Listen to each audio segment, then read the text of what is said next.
You good, Darlene?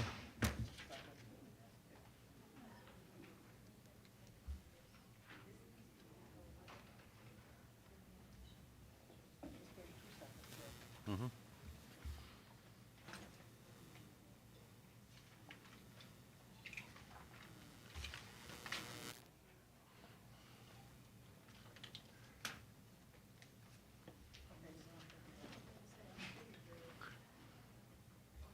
All right, we'll move right on to the board meeting and call the meeting to order. We've already done the pledge. We haven't left.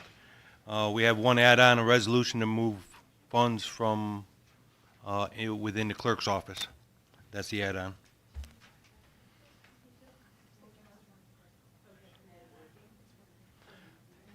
Public forum regarding agenda items only.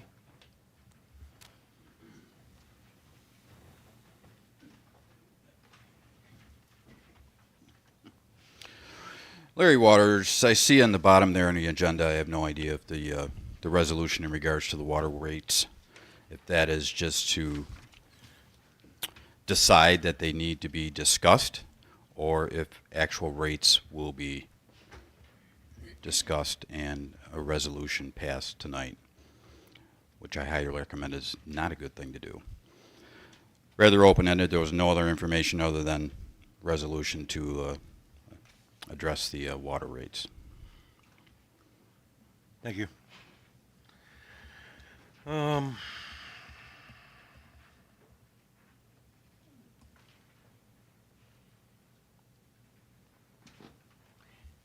Eve, did you want to do the, I know you need to leave. Do you want to do your report first? Then we can go into the presenters.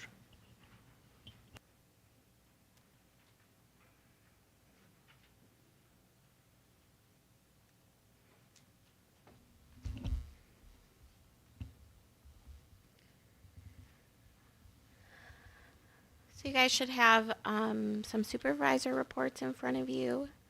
I apologize for the late timing. This is probably the quickest turnaround time you will have all year and a holiday to boot. So thanks for your patience. Some notable things, if you would point your attention to, in the General A, in the appropriations, I want to point your attention to the auditor line. It is over $11,000. That's actually from a bill from your 2023 audit that was paid earlier this year. And that should have been paid out of an appropriated fund balance. So the 2024 audit was just completed. I actually received those numbers late this afternoon. So that is what the overage is from. And that can be a motion next meeting if you'd like, or it can be today. But you'd need to move some money from the appropriated fund balance to pay that original bill. And it was $10,000.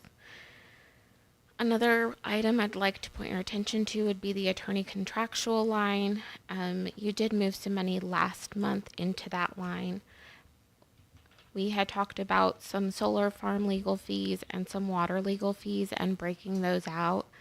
And this month we were very attentive to that. And we took the time as well to break out what is solar farm and what is water. Now, those solar farm legal fees are included in that amount, and that's because anything that you'll get back from the solar farm will increase that appropriation line. But for now, it does sit in that appropriation line, making it look quite over.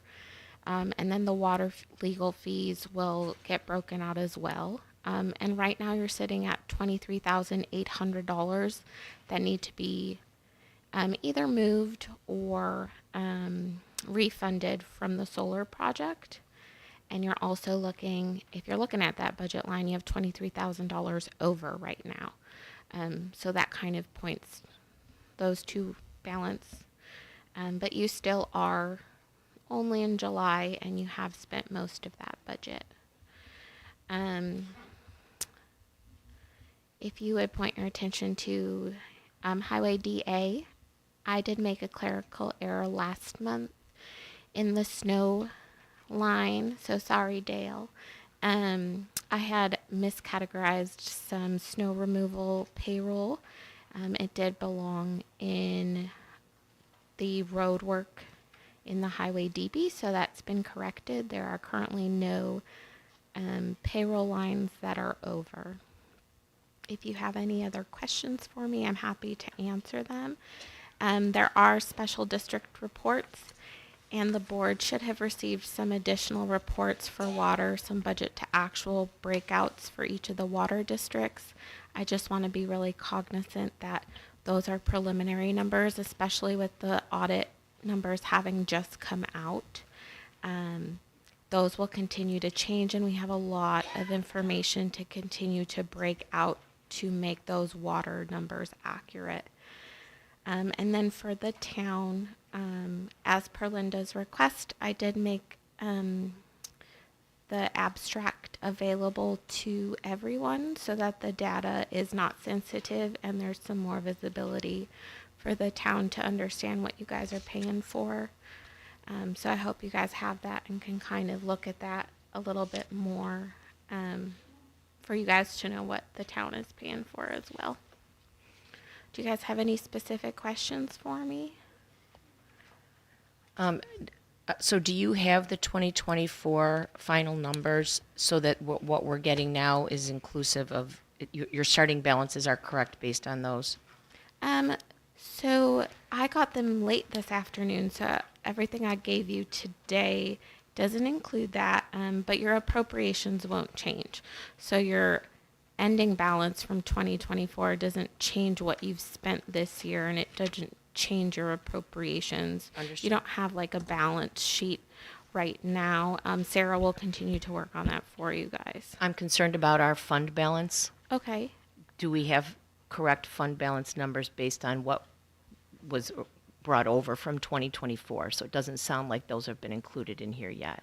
Not yet, just because we did receive those today. Okay. And we do not, Scott, we do not have a printed copy of the budget to actual reports for the water districts? Or am I missing it in this? Sorry, That's okay. I'll probably, I sent those to you, but probably pretty late. I mean, Darlene, did you get all those printed out? yeah, I picked up my mailbox, but I don't see, I see the email, but I don't see the printed reports for this budget to actual. Okay, maybe I'm,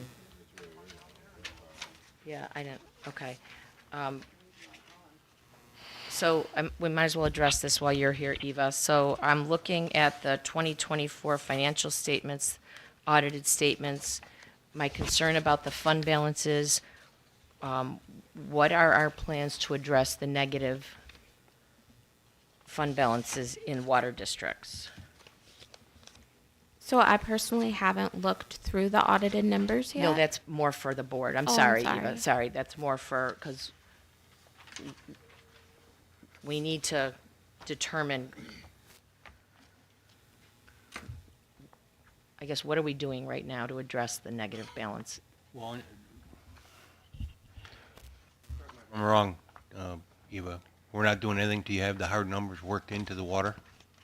Correct. So we'll have to work those into what we've done this year. I know Sarah's been doing a lot between the transfers and then making sure that the revenue has also been accurate to this point. So I'm going to say we're going to have to pause on that to wait and see what information she has as well. What information, who has? Sarah? Okay. My concern is on District 4A and 4B, according to our 2024 audited numbers, 4A has a negative fund balance of $21,814. 4B has a negative balance of $52,266. So regardless of what we do this year, we clearly had a problem last year. So there's several things that could cause that. Things could be booked in the wrong place. We could have overspent those districts, which means 4A and B have had bills paid for them that came out of other funds, which I don't see any intercompany balances showing that there was any recording that other funds or other districts paid for that. And my guess is we probably still have not, if we have a problem with the way we're recording, my guess is it might not be fixed. If you look at the District 4B, you'll see that it says that we had revenue in 2024 of $2,200, and we had expenses of $54,000. So are we saying that we bought $54,000 of water and only sold it for $2,200? Dale, is that, District 4 is the problematic line on East Shelby Road. Outside of that, I don't have any. is that, what's the federal place over there?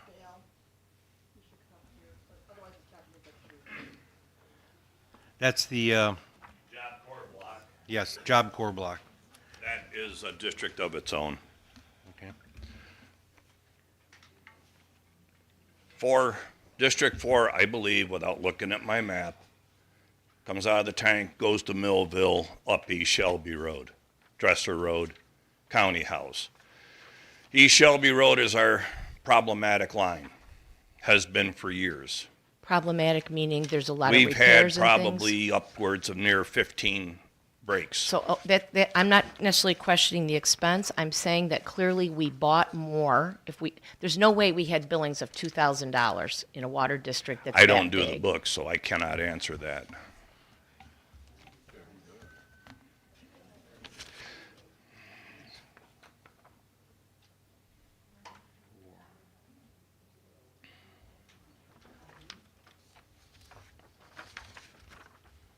I know Sarah's working on that, Linda. She's trying to break out all the expenses. Okay, so and revenues. here's my concern. We've been talking about working on it for at least 4 or 5 months. We've known it's a problem since November of last year when Drescher and Malecki was in here. So I would like to propose that we have a workshop just for discussing how we're fixing the water. Beth London is there, CJ is there, Single Source is there with Margaret King, and this board is there. And we need to sit down and understand what is the problem that we are not getting the water booked correctly. We have other water districts that have $129,000 of surplus. Water District 6 has $245,000 of surplus as of the end of 2024. Am I reading that correctly, Eva? For which, I'm sorry. I was District- actually District looking. 6. District 6, as of 2024. Yep, looks like a fund balance at the end of the year is $247,380. Okay. I can tell you so we're questioning 4A, is that correct? Oh, well, I got questions across the board. Okay, so I was looking at 4A. I just want to go back to that before I lose my train of thought.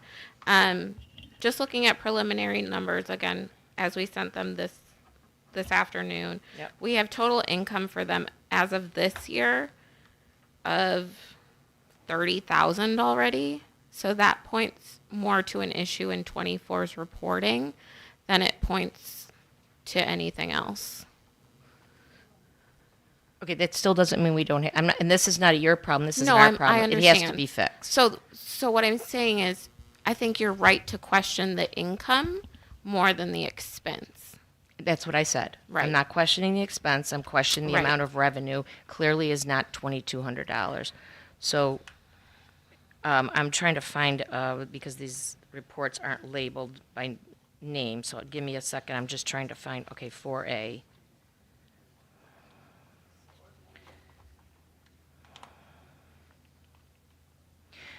Okay, we've been doing, correct me if I'm wrong, Dale, we've been using CPL. We've had engineering expenses for the year, is that correct, in water?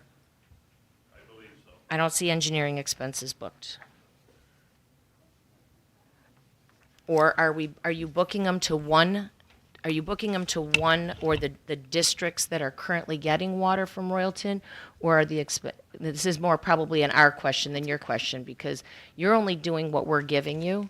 So I guess my question is to Scott, are we recording our expenses, our engineering, any legal expenses, anything water related, are we doing it across the board evenly to everybody, or are we booking it just to the, It should be split evenly. okay, so we have a Wherever, problem. wherever it's being used.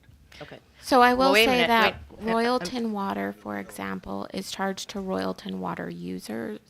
So, for example, the Royalton water bill that's in your vouchers in the stack, that is split only between the water districts that use Royalton Water. It is not split among all of the water districts. Correct, but we've got engineering charges to kind of roll that project out. I'm trying to understand, are we charging that to all the districts or just the ones that are using Royalton Water? Should be just the ones using, the districts that are using if District 1's using a lawyer and engineer, then District 1 gets billed for that. Okay, Individually. then my next question is, but if you're going to blend the rate, now you're giving everybody the benefit of Royalton Water, but you've made all the expenses charged to the districts that originally started with it or that currently have it. Okay. Give me 1 second, Eva. I'm just trying to see what.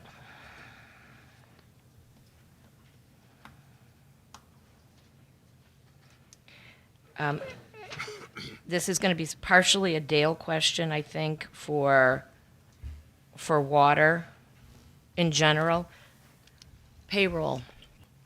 Can you please tell me how are you recording payroll for the MEOs? Like, are you breaking it out? Do you know every day where they've worked, if they're in a water district, what district, how many hours?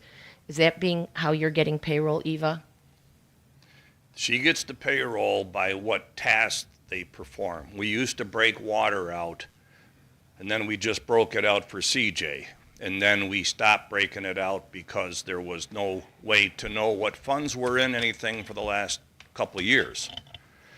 So because of the water issues, we weren't breaking out a few of his hours. Okay, Now, everybody else gets broke out as per, if they're mowing roadsides, it comes out of my brush and weeds. If they're working in the cemetery, it comes out of the cemetery. So, well, that's And why. that goes to the payroll. So Eva, you are getting payroll information. You're entering payroll by like a location or a job or something, so that you're not just saying Dale Root worked 40 hours and putting it into an account. You know how it's broken out. Well, Dale is salary. Okay, I'm using his as an example. Let's say CJ then. Okay, so CJ's will be categorized by where or what he worked.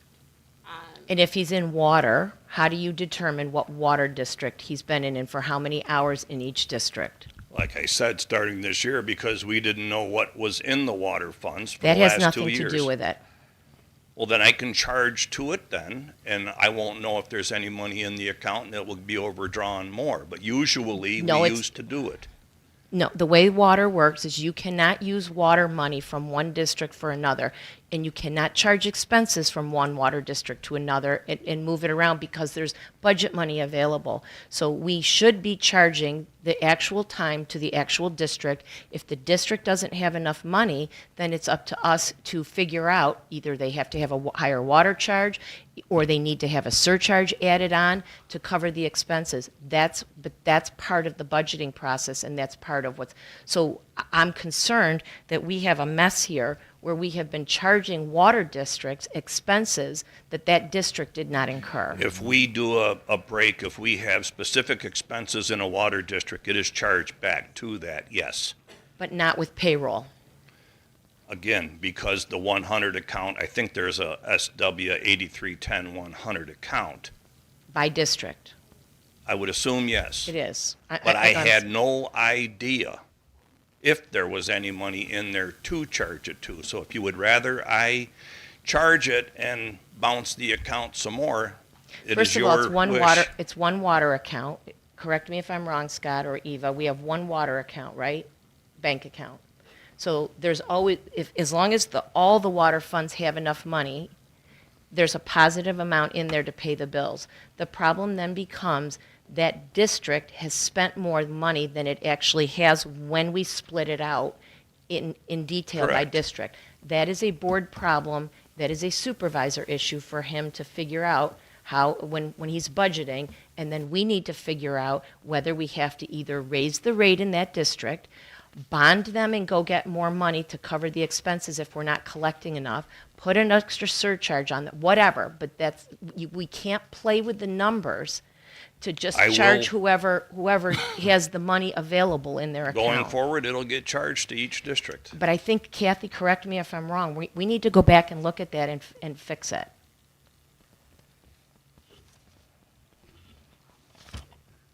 If there's a way to do that, That's I why- would say yes, That's- because each district is supposed to pay for only things related to that district. So I think we have a misconception on water, or I don't think we all understand how things are actually being processed. I am asking this board to put together a workshop and bring the people to the table that can sit down and answer the questions and make sure once and for all, because I'm feeling like we're back in a Williamson Law thing. We're going to get to it. We're working on it. We're coming to it. And we are now 7 months into the year, and we still don't have a process that we are sure works for water.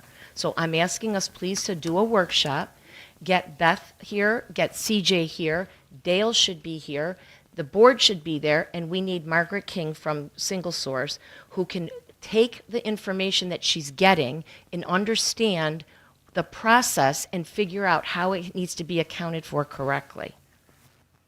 Now, would it be feasible to have a separate bank account for each district? I mean, we keep this separated? You have 13 water districts. Please don't do that. Yeah, I think we can. I think you can. It's not the one. It's not the one bank account. I think that's the problem. It's the information that's getting given to the accountants Where for it's them to be going. able to record it Yeah. correctly. That's where the problem lies. Correct me if I'm wrong, Eva, that's what Sarah's working on now, how to break all this out. and- Sarah's been working on this. Excuse me. Sarah has been working on this for several months, and I'm not hearing that we've made any progress. So I would like to take it to the next level. I would say we've made actually significant progress. You have a lot more data in there than you've had in the It's not about having the data. It's about figuring out getting the data correct. We're 7 months into the year and we still aren't booking things correctly. Not your fault, our fault for not giving you the correct information. And the only way that's coming out is because we finally have a budget to actual report that we can see that tells us there's gaps places. And those gaps mean something isn't flowing right on our end. And I personally am tired of waiting.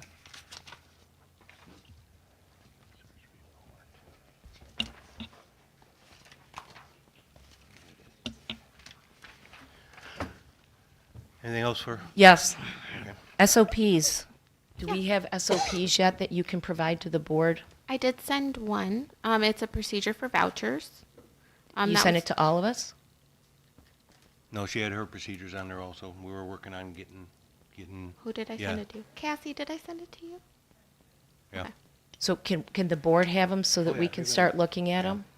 And then, so I was just starting like piece by piece. Are we going to get them this week? Excuse me. Are we going to get them this week? There's only one, I'll send it out tonight. Okay, thank you. Yeah. Yep. Go ahead, Sarah. Is it okay Eva. if I continue to just send piece by piece as I get each Yep. one done? Yep. 'Cause I know that you said you wanted them as I finish them, so you didn't have a big stack at the Yep. end. Yep. The vouchers. So there's signature lines on the vouchers that say they confirm. I don't remember the exact wording, but there's a box on the bottom left that says they're confirming that the voucher is correct, that the charges was incurred, the services or goods were received. Shouldn't that be signed off by the person whose budget that expense is being out. incurred within?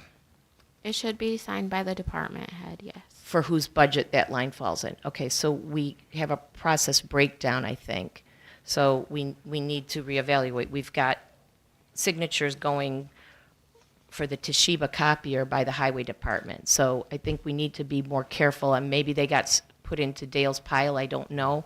But I think we need to be more careful about who goes where, because the board looks at those. Well, let me rephrase that. Let me step back. I look at those to determine if what I'm looking at has already been approved by somebody. And if somebody is signing off and it's not theirs, they could be telling me it's okay to pay a bill that belongs to somebody else. So I think, I don't know, if you review the vouchers after do you see them after they're signed? They're produced and signed here and you're not seeing them? Okay. Correct. So that's not a question for you, then that's a question for us. Okay. Give me just 1 minute, Eva.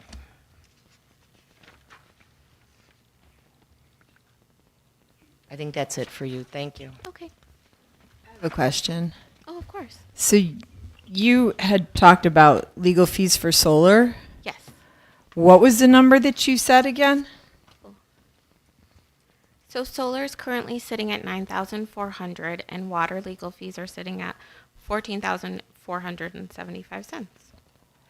Okay. So the way that would work. No, that's fine. I heard a different number for solar, and I'm like, that's not right. But the number you just read is closer to the number that I had for solar. So the combined number was 23,000. Maybe that's what you were thinking. Yes, that's probably where I got confused. Thank you. Here? I do think I saw some lines. Didn't we see Yeah. some lines in legal this month that said solar, but it was Hemlock. Hemlock Ridge? Right, Aren't those- and that's why I was concerned when I just heard the larger number that Hemlock was being charged to New Leaf, and it shouldn't be because Hemlock is a completely separate project. Does that also get charged to us, or is that also being charged to the company. solar The company? That solar gets company. charged to the town. Okay, Oh, all right. okay, thank you. Any other questions? No, but I would like to question the supervisor. Are we going to get a workshop for the water? Yeah, I'd like to check with Sarah and find out when she's available. Sarah, Sarah and Eva run our. is Sarah town not account. around? Isn't she on vacation? Didn't she tell us she's on vacation for like 3 Yeah. weeks? Yeah. This Friday? Yep. Okay.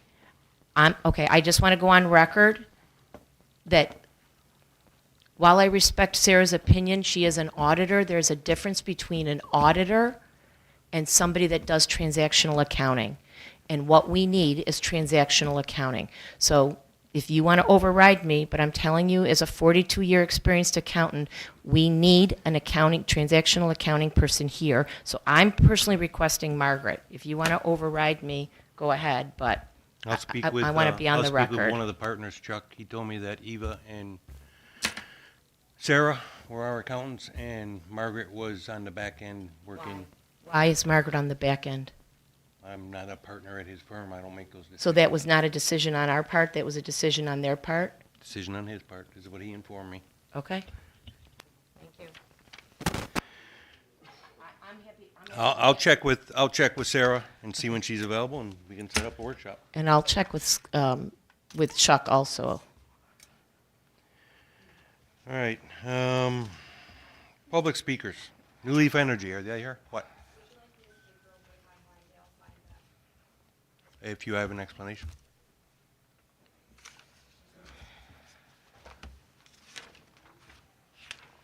So the reason Dale signed the Toshiba copier is because it's charged to A162400, which is the building, which is Dale's budget line. That's why he signed that one.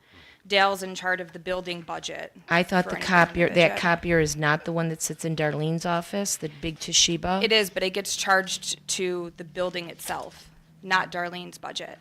It's the whole building, because not just Darlene uses it, water uses So it. it was going through Darlene's approval before, because I feel like something changed. I used to sign it, but then I was told, don't just sign my own, so that's why I've been Okay, signing my own. okay. So, As long as that's the process we're going with, only people signing are the people whose budget line Yes. it pertains to. Thank you. Thank you. New Leaf Energy.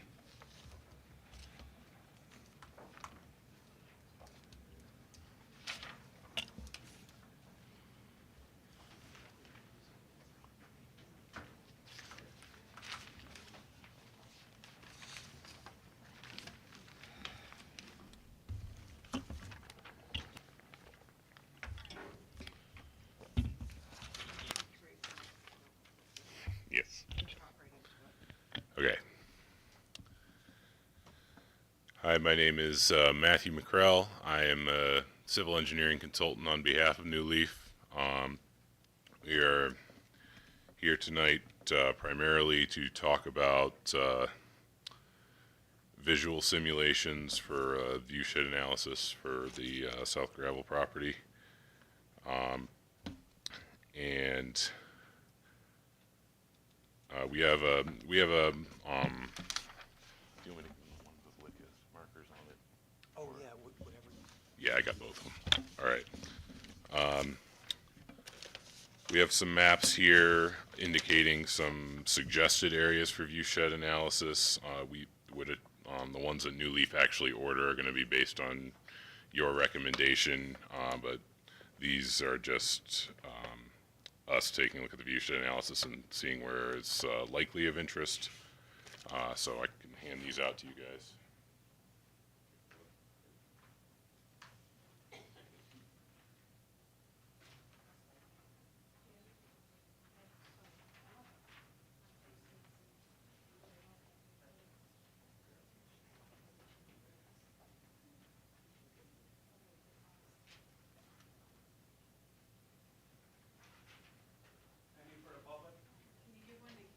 May I have one, please? Thank you.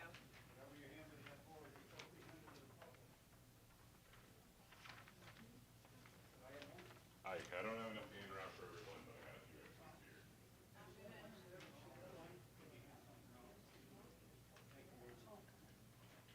I did it the last time. Yeah. No. Jim should get one. Barry Waters and Jim.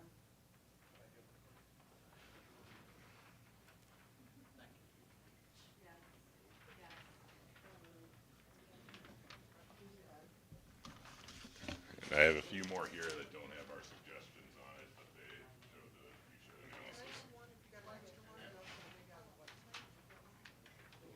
Yeah, just leave them there, Matt.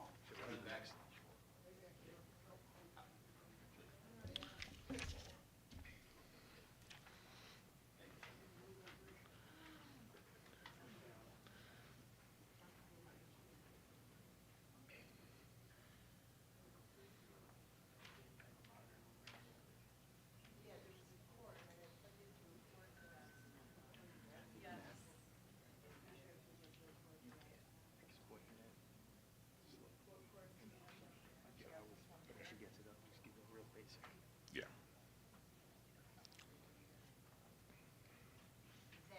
Give me this.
Really, like, I would start there.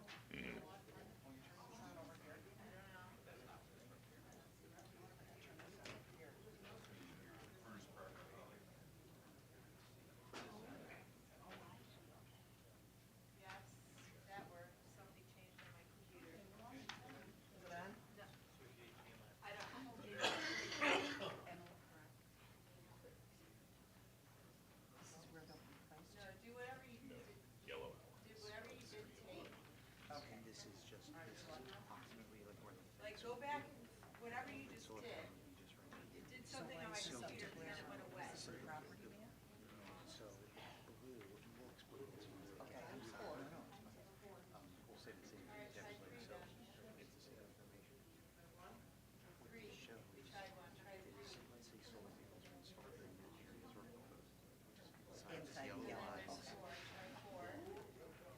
So for instance, if you're in this neighborhood,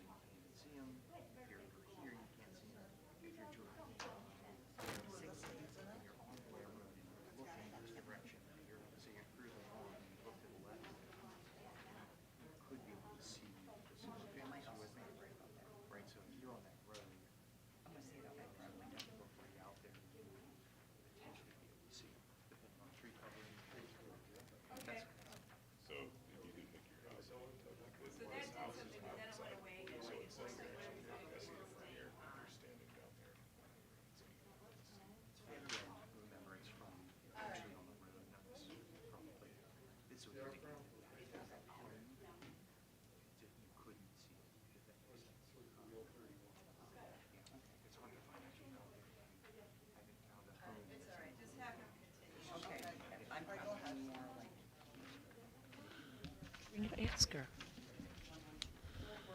Is that a current one? There's one I just got. There's in the mailbox. All right, so for those of you who are looking at the viewshed analysis map, what you are seeing, you will see red and gray as the property lines for the two projects. You will see yellow outlines. Those are roughly the fence outlines for the solar arrays. So within those yellow outlines is where the panels will actually be. And the blue fields are areas of likely visibility. So if you're seeing blue standing in exactly that spot, this analysis indicates you're likely to be able to see some portion of the solar panels from that spot. So in looking at this analysis, this is imperfect, but it's a tool to show us where we might likely want to do a photo analysis for a specific location, such as you can see the blue fields approach the residences on Furnace Parkway, don't quite reach according to the analysis, so that's one of the locations we suggested might be a good spot to do a photo simulation and show what you'd actually be looking at. In this case, probably from the end of Furnace Parkway. We are limited by not being able to go on just any random private property, but the east end of Furnace Parkway might give you a good idea of what you'd be looking at from that spot. I think that would be. Yeah, I remember which house. You contact Dave, yes. Sent you an email. Thank you. So the other locations of interest are what'll be the two entrances used for the arrays, and there's a spot down on Blair Road. I don't believe the analysis indicates that any of the actual homes there will be able to see it, but there's a spot from the road and in the fields that it does indicate you could see it. The fifth location, or I should say, location number 3 is back behind. I forgot to check which business that was specifically along there. I know the Tops is in there, but I don't think that's the business that shows up with a little bit of blue on the map. But you can see from our suggestions, those are the locations we think are worth considering doing photo analysis for, and that's going to be up to you guys to decide what we actually need to do.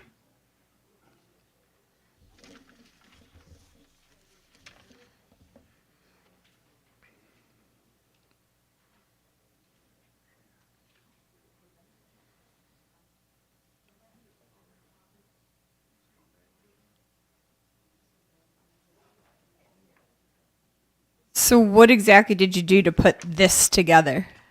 I did not put this together. I received it. I believe it's based primarily on land elevations. I'm not sure what extent it takes foliage into account. That would be something where if that's a question, then you'd do the photo analysis so you can actually see, am I going to see this behind these trees or not?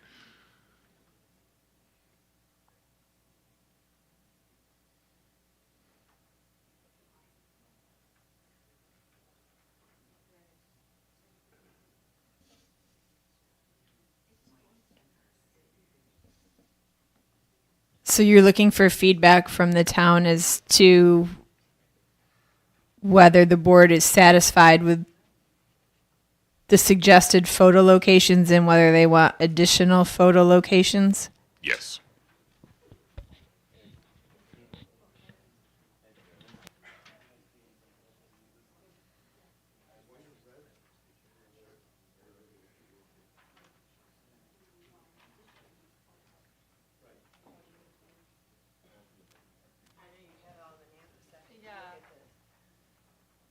I think based on, if you're gonna talk, you have to do the microphone, but you can. Oh, okay, sorry. No, it's okay.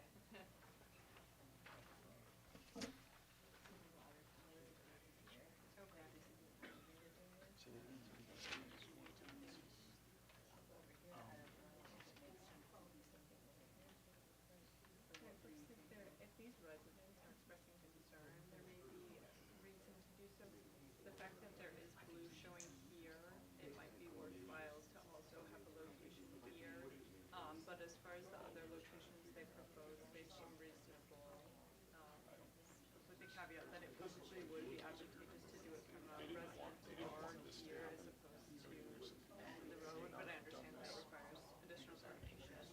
So I think these look reasonable. I guess I want to see the question of what the visual simulations will look like. Now, you guys in this plan, are you guys planning on putting trees around this whole area? Actually, do we have any landscaping proposed yet? That was one of, that was going to be, I'm Caitlin Jaburk, I'm with CNS Engineers. That was going to be one of my questions to you guys. I did not see any landscaping proposed as of right now. That might be something that the board would request, especially based on the results of the visual simulations.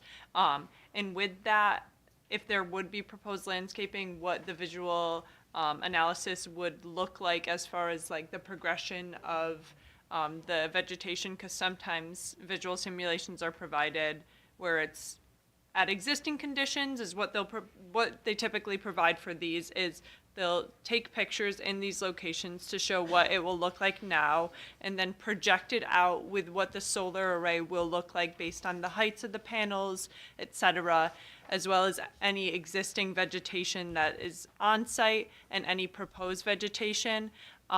Typically, we would like to see what the vegetation would look like initially established, because a tree just planted is not what a tree in 20 years is going to look like. And so we would like to see some like time periods for the establishment of vegetation, just to see what it would look like in early years. Yeah, and I think that's right. We haven't proposed any landscaping or vegetation thus far because the typical start would be to go along the front fence, and none of these fences actually front on the properties. They're further back.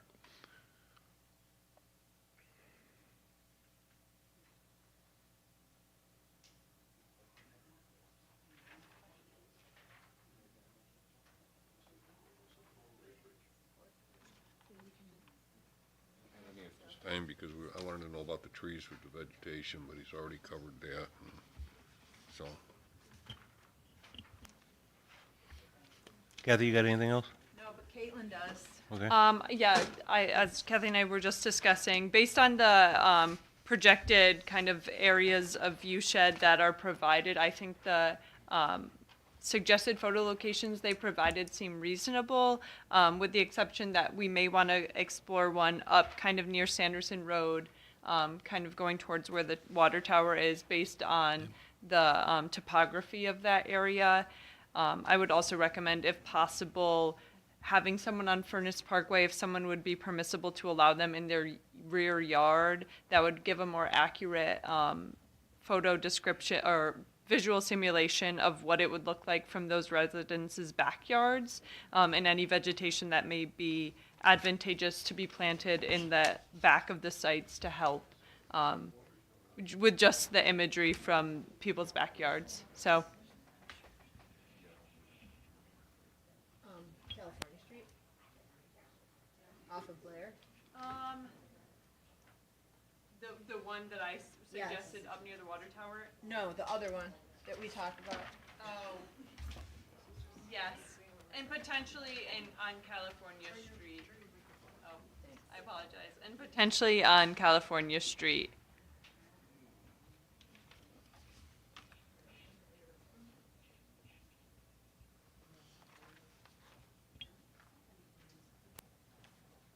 I think that's reasonable. Can you add those two spots? Do you know where they are? Yes, yeah. Okay. California Street and Sanderson was the other one. The top of Sanderson, Yes. where it levels out just before it drops down to 31, high point there. Actually, right probably where your blue lines are on Sanderson. Yeah. Okay. You guys good with that? Okay.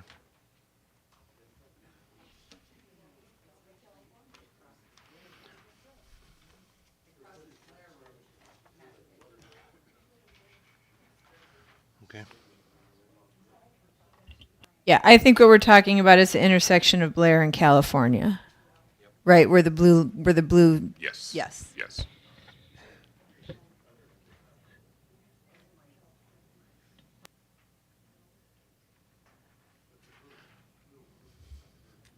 You got more? Did you have anything else you wanted to cover, Dave?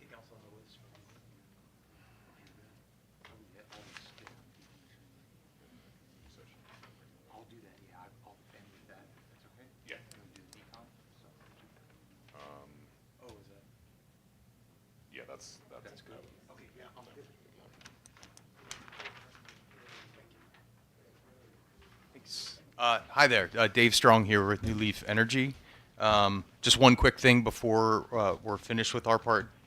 Thank you for the review, the engineering comment review. We'll review that and update plans and get back to you. I just also wanted to mention that we're going to host a public informational session for the public. It'll be at the Shelby Fire Hall. I'm going to leave flyers with all this information so you don't have to remember or write anything down right now. I'll leave some up here and some over by the door. You can just pick them up on the way out. So it'll be 6:30 p.m. July 22nd. Monica, can you remind me, is that a Thursday? Thank you, Tuesday. Tuesday the 22nd. I'll be there along with Monica. I believe Matt will join us, and we'll also have a couple other folks there to answer questions about the projects. And really the goal there is just to give a transparent question and answer session. We'll do obviously we'll do a little presentation. We'll have materials, and really look forward to hearing from anyone directly. You'll also have contact information where if you have a question and we need to do some research or we can't answer it that night, you'll have my contact information. And please find me today anytime you see me at these meetings. Also, Monica with Recall Strategies, and of course, Matt is our engineering firm. So, yeah, look forward to seeing as many of you as possible, and thank you for your time. And any other questions for us before we click the mic off? Sure. No, we're good. Thanks, Dave. I mean, you might want to say, because Caitlin's going to present her engineering report to the board. So, Segue? yes. Yep, right. and Caitlin, thank you for your review, and appreciate it. Alrighty, Caitlin from CNS Engineers. Hello, yes, so I'm sorry it was kind of last minute, but I had gone through the initial application documents that the applicants had provided for the projects to review the initial documents. I do want to say, I think I saw an email, Matt, can you clarify, did you guys provide full SWIPs yet? Okay, but was it provided to the town? Because the document I received was just a narrative. It's okay. Yeah, no worries. So, how much detail do you want to give do you want me to give as far as description and? The board, you could probably want to hear it all, right? Yes. Yes. So Yeah, because they provided quite a few documents, and it's a lot to go through. So, to give a description of the projects, there are two solar projects being proposed, very similar in nature. One is called South Gravel Road Solar 1 LLC and South Gravel Road Solar 3 LLC, two solar energy facilities located on South Gravel Road. The one application is for a 5 megawatt array at 4326 South Gravel Road, and the other is approximately 5 megawatts at 4364 South Gravel Road. As you may know, these projects require a special use permit in accordance with the Town of Shelby local law regarding solar energy systems, as well as site plan approval. There will be 3 fenced-in locations as part of these projects, and the installation of solar panels and associated roadways and equipment pads for the projects. So the Town of Shelby, as far as the environmental review, currently the Town of Shelby has declared their intent to act as lead agency. They sent that on April 8th, 2025. It has been the 30-day time period, and so they will continue as the lead agency. This project is a Type 1 action under the State Environmental Quality Review Act, which will require a full environmental assessment Part 2 form to be filled out and Part 3. As the project progresses and we get more information, the town will begin to review those questions. As far as the site plan drawings, They've provided the initial layouts for the projects. As we just discussed, there's opportunity for them to kind of modify things. As the projects are now, it will involve the installation of solar panels, access roads, fencing, a 7-foot fencing, as well as equipment pads where the transformers and inverters within the site, and some stormwater kind of infrastructure on the sites. Do you want me to go through the specifics of my comments? Okay. So some of the comments I had for the applicants involve with any clearing of trees, as you guys are familiar with these sites, there's quite a bit of orchards, trees. It's clearing trees on steeper slopes, it poses more kind of erosion and sediment control concerns. So I asked that topography be provided on the tree clearing plans to identify if additional measures needed to be put in place once the trees are removed to prevent additional erosion on the sites. With that, I also requested a slope analysis plan, and that would just identify areas of slopes less than kind of 8%, between 8 and 15%, and then slopes exceeding 15% on the site. From the stormwater, when the applicant kind of continues to progress their stormwater, depending on the slopes of the site, there's different measures that need to be taken to kind of ensure that the stormwater rates aren't going to cause erosion on the site while construction is undertaken, as well as when panels are constructed and you have a bunch of impervious surface, that the grass underneath the panels won't be eroded. So I just request that a colored plan be provided with the slopes on the site. Identifying the point of interconnection and emergency shutoff on the poles, the utility poles that are connecting into the larger system. That's pretty typical of these solar sites, just for emergency, when the emergency people review these documents, so they're aware of what pole, if something needed to be turned off. There were some comments I had about silt socks and silt fence, which are measures that are taken during construction to minimize erosion and sediment that might run off onto neighboring properties, just ensuring that it's downstream of all areas where it may be of concern. The applicant provided some topsoil storage piles on site for the duration of construction. Likely the only topsoil that will be removed would be for the construction of the access road. And I just requested that grading be shown to identify how large they intend the topsoil piles to be, so that it doesn't alter drainage patterns in a significant way. I asked that dimensions be provided for the solar arrays and the equipment pads, as well as detail for the equipment pads where the transformer inverters will be located. There was no landscaping or vegetated screening provided for the project areas. I kind of discussed this earlier, but with the visual impact analysis, we'll want to see if there's any vegetation needed to kind of minimize any visual impacts of the site. I also requested a construction sequence, since they provided the drawings as one set, despite them being two projects. I'd like to see how it's phased. This also goes into when they have the stormwater management plan and coordination with the DEC for disturbance of more than 5 acres at a time during construction.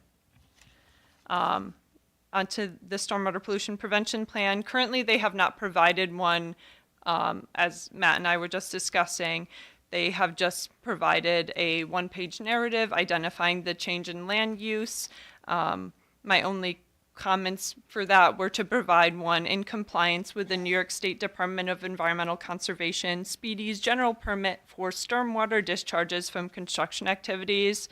My other comment based on the document that was provided was the pre-development land use which is the land use as it currently exists, is listed as agricultural, which, while factual, is not permitted by the New York State Design Manual.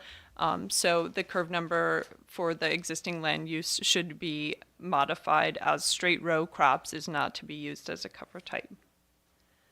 I stated that visual simulations were not provided, and that the applicant was still waiting for the town of Shelby to confirm where they would like the visual impact analysis to be performed, as we discussed tonight. A draft decommissioning plan was provided. This decommissioning plan provided an estimate that included inflation rates of 2.5% throughout a projected 25-year project lifespan. The intent of the decommissioning plan is to, after the duration of the project, when the panels are no longer viable, they need to be removed, and the applicant needs to secure funding so that these panels can be removed. One thing that needs to be included in the cost of the decommissioning plan is the cost of developing a SWIP for decommissioning.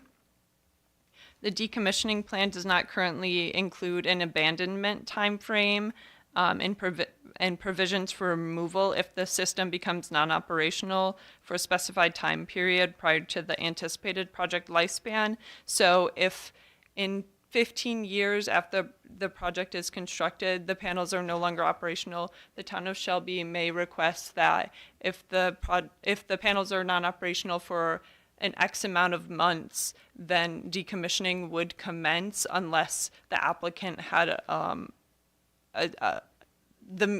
proof that they were working on fixing it. There was no provisions for that. That might be something the town would like to explore so that you don't have a project site where the panels aren't working and there's no means to decommission them. The decommissioning plan also does not address the method of ensuring funds that will be available for decommissioning. There are several ways that the town may want to ensure. I'm sure Kathy can speak to that, but currently there's no provision for that listed in the decommissioning plan. In the decommissioning plan, typically they include an anticipated duration that the effort to actually decommission the panels will take, and this plan does not currently state that.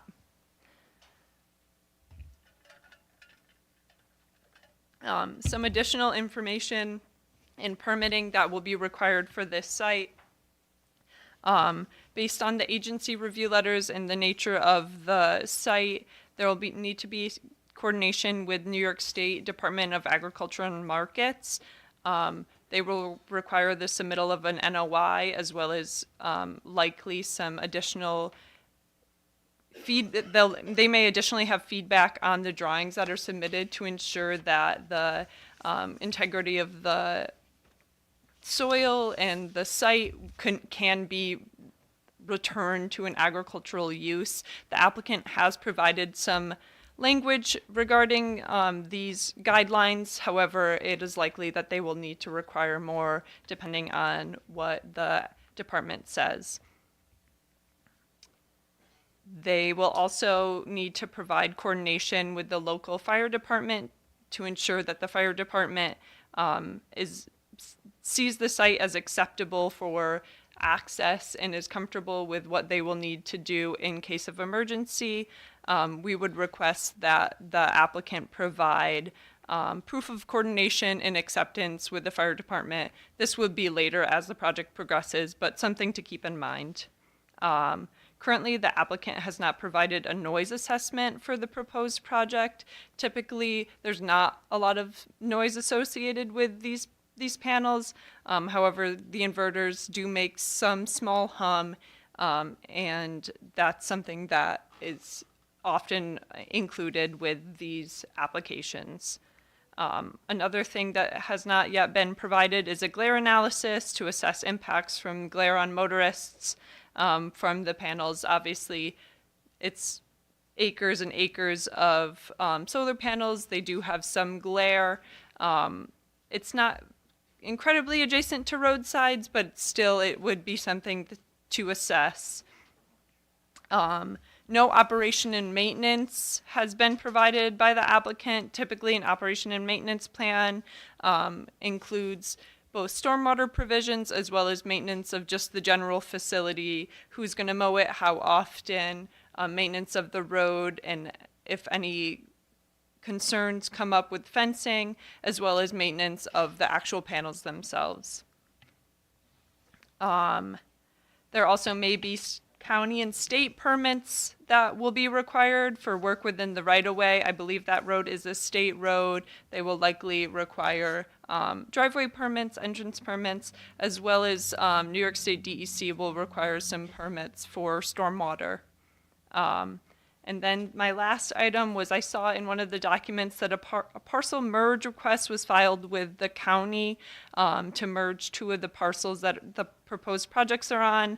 I did not see any follow-up as to whether that request was granted. So that's my initial review of the documents. Does the board have any questions on any of the specific items?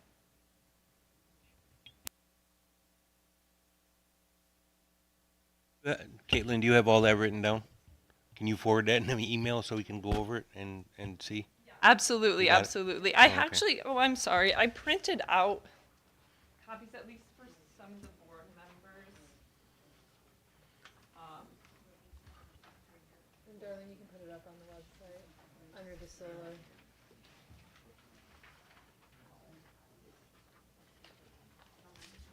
No, I can look at it on my computer, but thank you.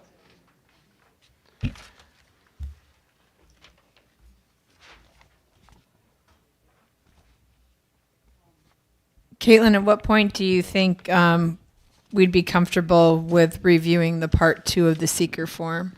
Like, what else would you like to see before we undertake that part of the process? I'd like to see a draft SWIP before considering it. There are some items that I just would want to look at as far as like water impacts for that.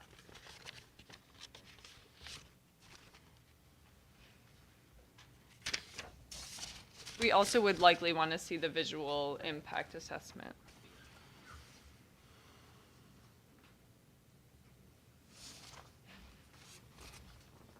Do you have any questions? You good, Caitlin? I'm good. Okay, there's no questions. Thank you.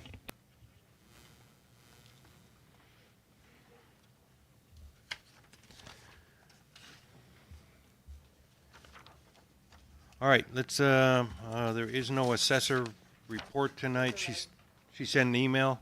Says, the final roll was completed and can be viewed online. Total homes on the market were 20. 8 out of 20 houses are pending. Homes sold in June, 6, and 9 homes went on the market. Dale, can we do highway report?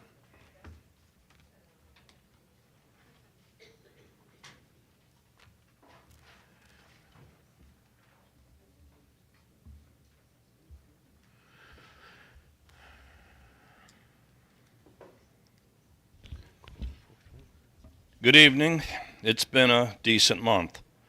We've been helping neighboring towns Clarendon, Carlton, Ridgeway with chip sealing. We should begin with Shelby tomorrow with our first round of sealing. Town Line, part of Bigford, and Munsell, followed with shoulders on Munsell to complete. We did fire flow tests on the expanded portion of water with good results. A 750 gallon per minute test with a working base of 500 gallons a minute. Thank you, Jason Foote with CPL. Tonight I would like to ask to vote on a new water rate per thousand after the minimum.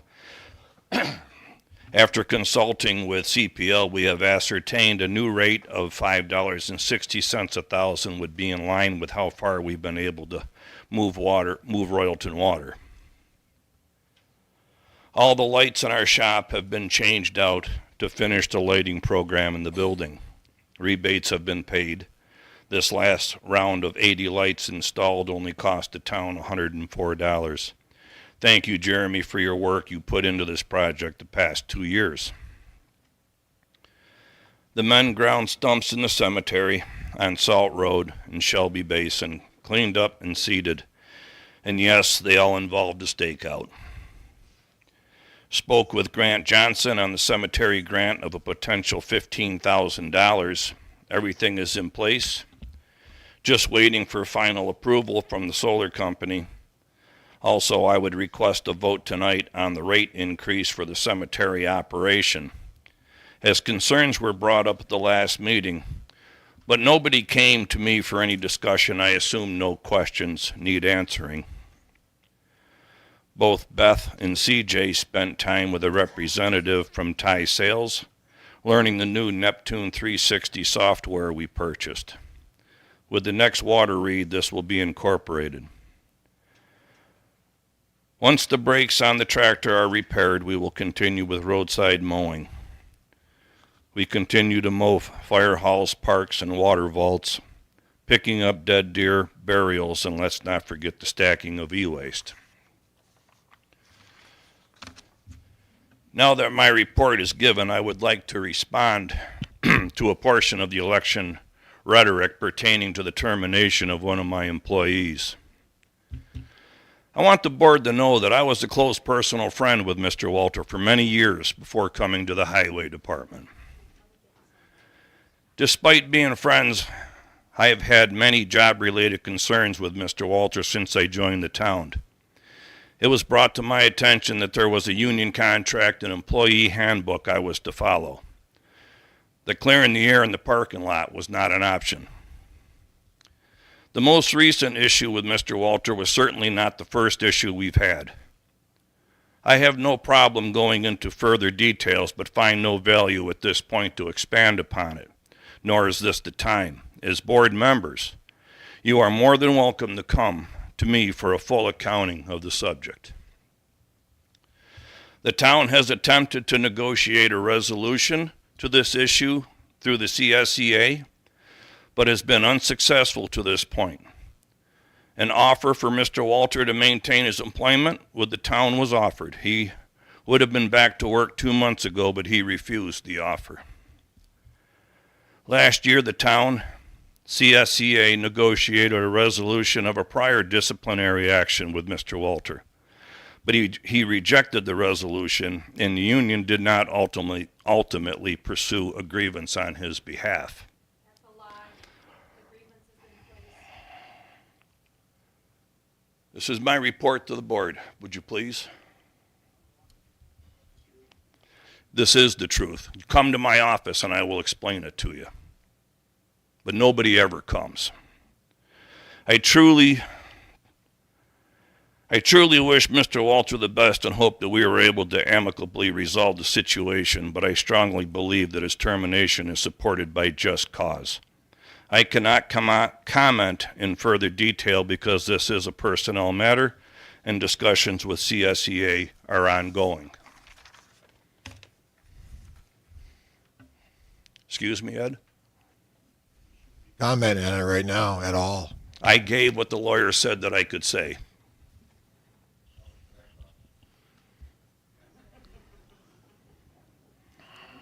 Does anyone have questions for Dale? Yeah. Linda? Yes. First, I'll just explain that you'll never have me probably, well, I shouldn't say never. Very rarely will I come to your office with questions because I believe that the questions that I have are probably the same ones the public has, so I'm going to ask mine here. The cemetery rates, can you tell me again, you told me last month, but I cannot, I guess I didn't grasp it. What is the $150 occurrence for the weekend charge for again? For somebody to be there to facilitate the burial. So it's not for the digging of the grave, because that's previously That is been usually done? done pre. Okay. And that's, we have that done by Hill Excavating, or do we do that ourselves? Usually we do it. Mr. Hill, or Hill Excavation does some periodically. Okay. So I guess my question is, if we've already selling the plot, why do we need an extra charge for the weekend? Because if I have to bring in a MEO He's gonna get paid 4 hours at $30, that's $160. Why are we bringing in an E MEO? Well, that's who's in charge and can operate the equipment if I'm not around. I'm sorry, I don't understand how the whole cemetery grave thing works. The operate the equipment, what, you have to like Well, you put have the to dirt back in? backfill it. Okay. Okay, well, I don't know that, so I'm, that's what I'm asking you to explain. Okay, so the 150 is to cover the cost of the MEOs. Cover the cost of having somebody there on a weekend. The MEOs. I want to be clear, we're talking about It's the MEOs. myself also. But there's already a stipend for the cemetery, so why are we paying why would there be an extra charge on the weekend unless it's for the MEOs? And is that not kind of built into the price of the plot? It is not. Labor, it's in the budget for the labor for the cemetery? We have cemetery labor, but the price of the lot is not in conjunction with the duties on a weekend. If we did this during the week, there would be no charge. So we're not budgeting, what you're saying is we haven't budgeted for weekends. Not specifically, I guess, no. So we need to look at putting into the budget. Probably this year, yes. Okay.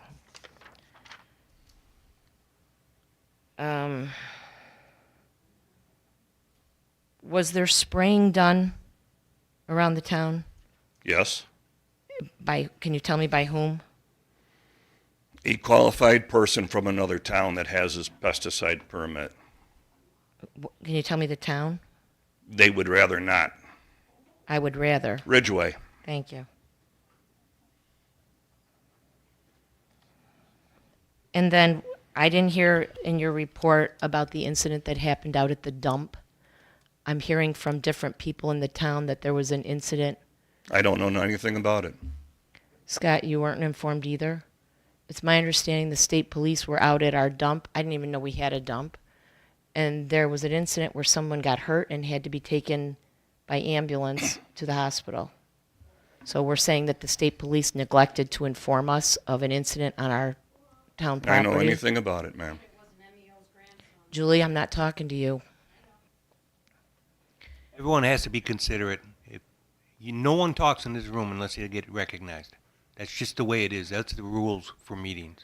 Robert's rules of precedence. I acknowledge Dale. Linda had a question. I acknowledge Linda. That's the way it's got to be. No more outbursts, please. Be respectful of the people that are talking. Go ahead, Linda. So I'm concerned that first of all, is the dump, I guess, is off of not East Shelby Road, Off Town of Line Town Road. Line Road. Is it posted out there? Yes, there's a gate across the driveway. And it's posted so people know they're not supposed to be on there? Yeah. Okay. But they go back there with their dirt bikes often. I'm thinking that's a huge liability to the town. Dirt bikes, kids. Kathy, can you please step in and help me here? If it's posted, then they shouldn't be out there. And maybe we need a little police enforcement. Did Mr. Nashwinter leave? No. I'm just concerned, especially if somebody went to the hospital. Are we going to be getting a lawsuit here shortly? Or if not this time, maybe the next time? I think we're remiss as a town if we don't take action on the incident.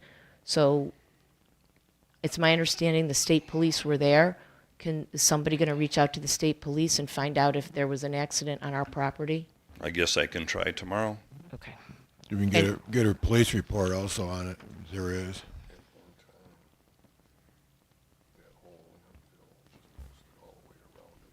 Are you saying it's not? You don't think it's now? So Steve is just saying that at one time it's posted all the way around. Is Correct. it posted as all the far way as around? I know, it is, yes. Okay. Yes. I think it's probably worthwhile checking. Would think we'd need to make sure that it's posted in compliance with what the law requires for posting in order to be able to enforce any trespass. And I'm thinking we should be like enforcing some before somebody gets really hurt and we end up. If it's patrolled, yes. I mean, right? We should make sure it's patrolled, and that if people are found out there, that they're asked to leave. When did this happen, Linda, do you know? I started getting calls two weeks or so ago. Wish you'd have So called me. within the last 2 weeks. I think it was on the monitor also. If it was, Yes, it was.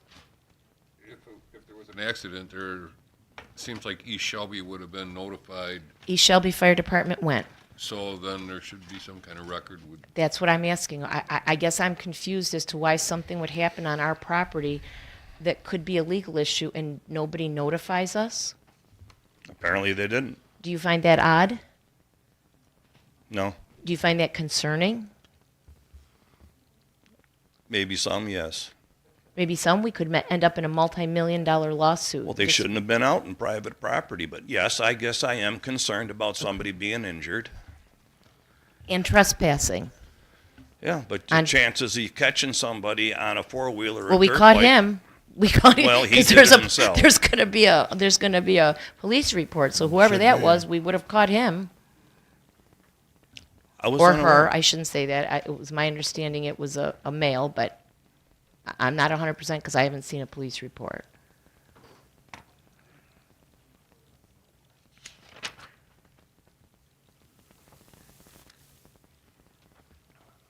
Let's see. So there's a bill in the invoices for Parmenter. Did I write that down right? Parameter Parmeter. Okay. A shared trailer with the village and Ridgeway. and it the says, village of Medina. Yep, and it says to invoice. Is that something we pay the bill and then invoice the town and the village? Yes, And who does that? Who makes sure that is getting done? Eva. And how do you know just from seeing the invoice that there's got to be Three-way an invoice out to somebody? ownership. Yeah, well. Yeah, I got a question regarding the parking lot out front. We paid the $3,450 to have Keely redo it. What's the reasoning? Wasn't it done right in the first place? Because there was an error when it was laid down the first time, and there were 2 slip and falls on the parking lot. And before we have a lawsuit against us, I thought that was prudent to fix it. Water does drain away now. We seem to have eliminated the problem. No, the error was on Keeler's part? No. It was on a roller operator that was told to stay off it, and he went on it from another town, created a well, a pond. So why are we paying for it? We already paid for it once. It's another $3,400 to fix it. If somebody else did it, some other town. You can get a hold of the town of Murray and ask them if they would like a bill.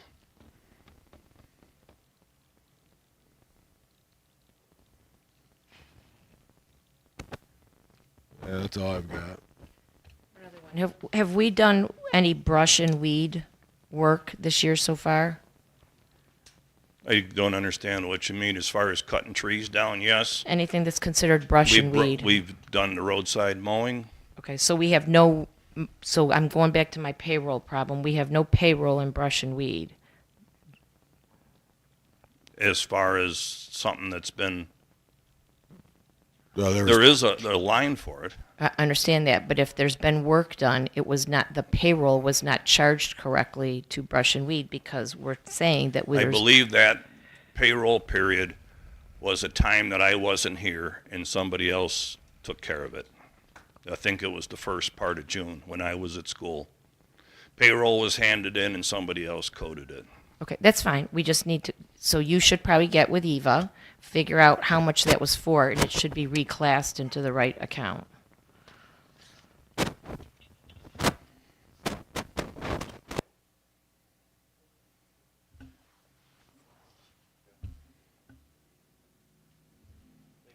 Yep.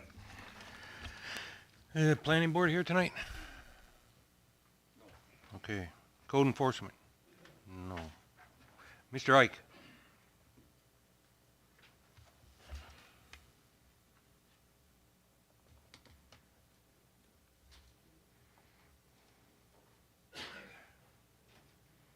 I'm gonna make it brief because I've been in Albion all day today.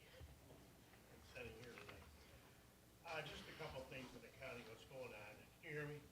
Yeah. Just make sure to turn it on. I'm sorry. It's gotta be on. Okay, thank you. Perfect. That better? A couple things are going on in the county right now. About a little over a year ago, we had Congressman Morelli out from Rochester area when he was in charge of the eastern part of the Orleans County.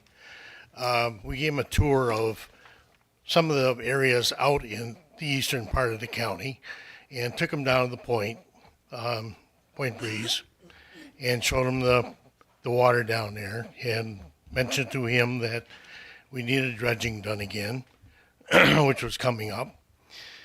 So in the meantime, he went back and we had a grant that covered the dredging, and they're in the process of doing that right now at the point.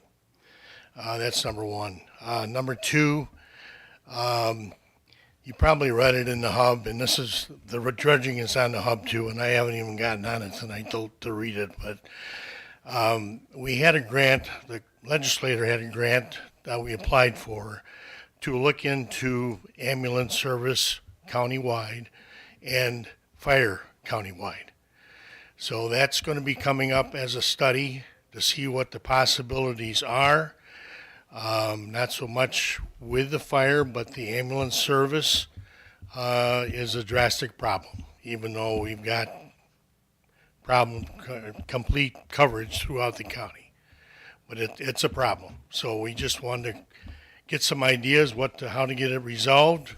Genesee County went through this either a year or two ago, and we're just following suit. So that's about it right now. Thanks. Thank you, sir. Okay. Resolutions. Resolution to approve the town clerk report. So moved. Second. Second. Discussion. All in favor, say aye. Aye. Aye.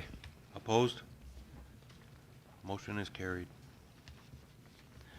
Resolution to approve town board meeting minutes from June. So moved. Is there a second? I'll second. Discussion. All in favor, say aye. Aye. Opposed? Motion's carried. Resolution to approve supervisor's report. Is there a motion? So moved. Second. Second. Discussion. Yeah, so I think I'm understanding the supervisor's report is what's being called a profit and loss report that we get, but we're showing that we have 35% of the budget left in the A fund, and we've got several lines that are overdrawn again.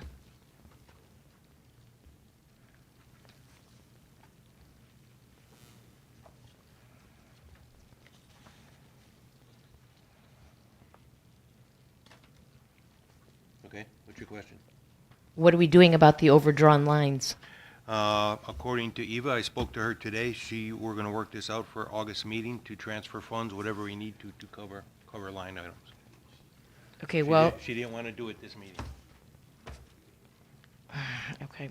Well, it's, let's see, the contingency line has $34,000 left in it, and we have $34,000 worth of overdraws this month.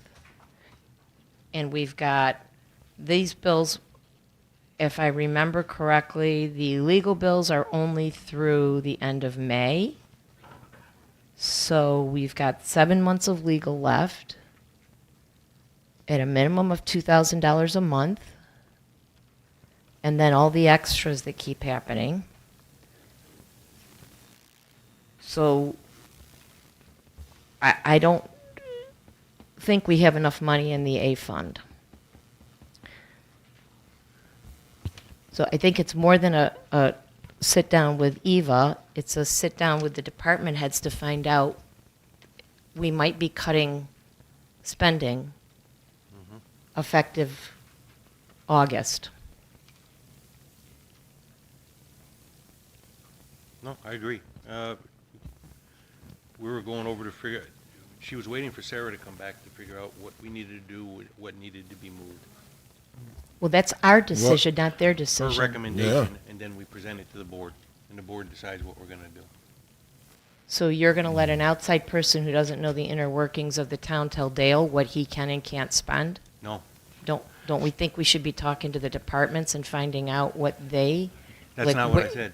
What I said was, she's gonna go over the whole budget with me, Mhm. figure out where we're short, where we can pull, if we need to pull from general fund, we need to pull from wherever we need to pull from, then we can meet with the department heads and figure out what we need to do to fix the budget. Kathy, can we take money from fund balance if we've overspent a fund during a budget year? Do you know? I don't know off the top of my head. I would think so. I would think that would be the purpose of fund balance, but it would have to be authorized by the board. And so, okay, so I just want to then preface that when she comes back next month, we should understand why are we over budget? Not just that we are and move the money, but what's causing it other than the obvious of the audit line and the legal line? Well, the audit line, we knew we were gonna go over, because we paid for 2 years of audits off of this year's.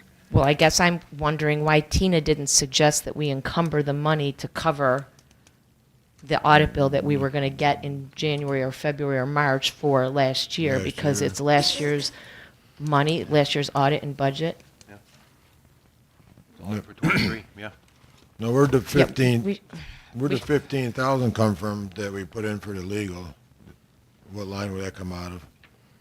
Contingency, or? 15,000 for legal. What do you? That was last last month. month, we had to cover for the legal 15,000.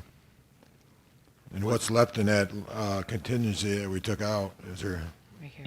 I don't have that number with me right now. I can find out and give it to you. It's A 1990.400. There's 34,770.42 left. so we're at the pace for the first 6 months, we're at the pace of 236,000 in legal. I think we need to,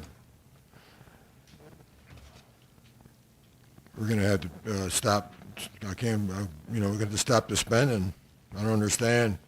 What are we need, what, 12,000 for the retainer? So that's gonna be another 12,000 off of that.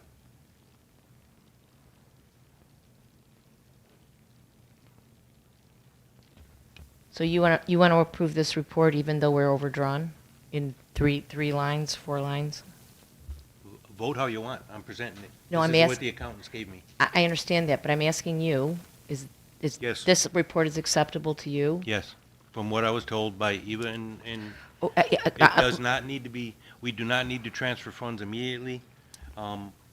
Here's the problem with not transferring funds immediately. If you wait, you get to a point where you don't have any money left to transfer anywhere.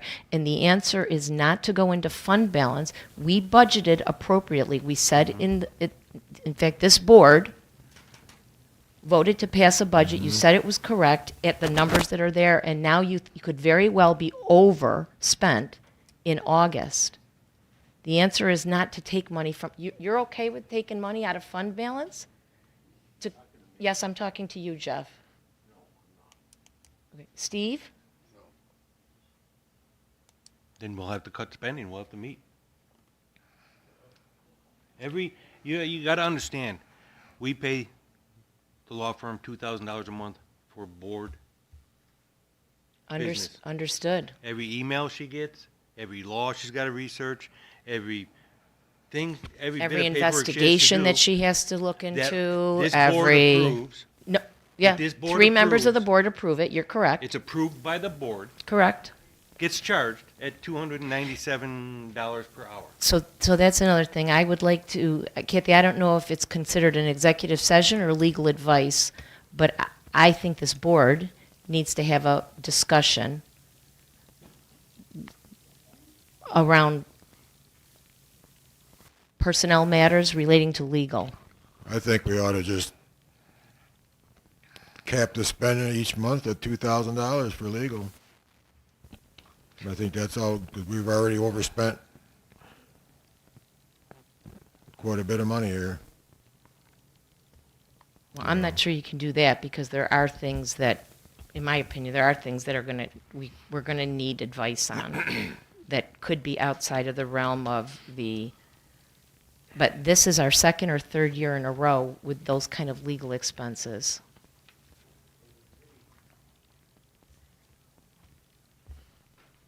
And it's not the fault of the attorney.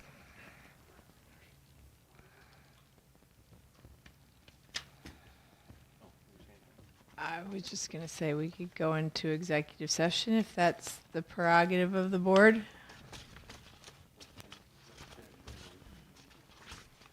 You guys have anything else, any more further discussion? Nope. Supervisor's report, approval. All in favor, say aye. Aye. Opposed? No.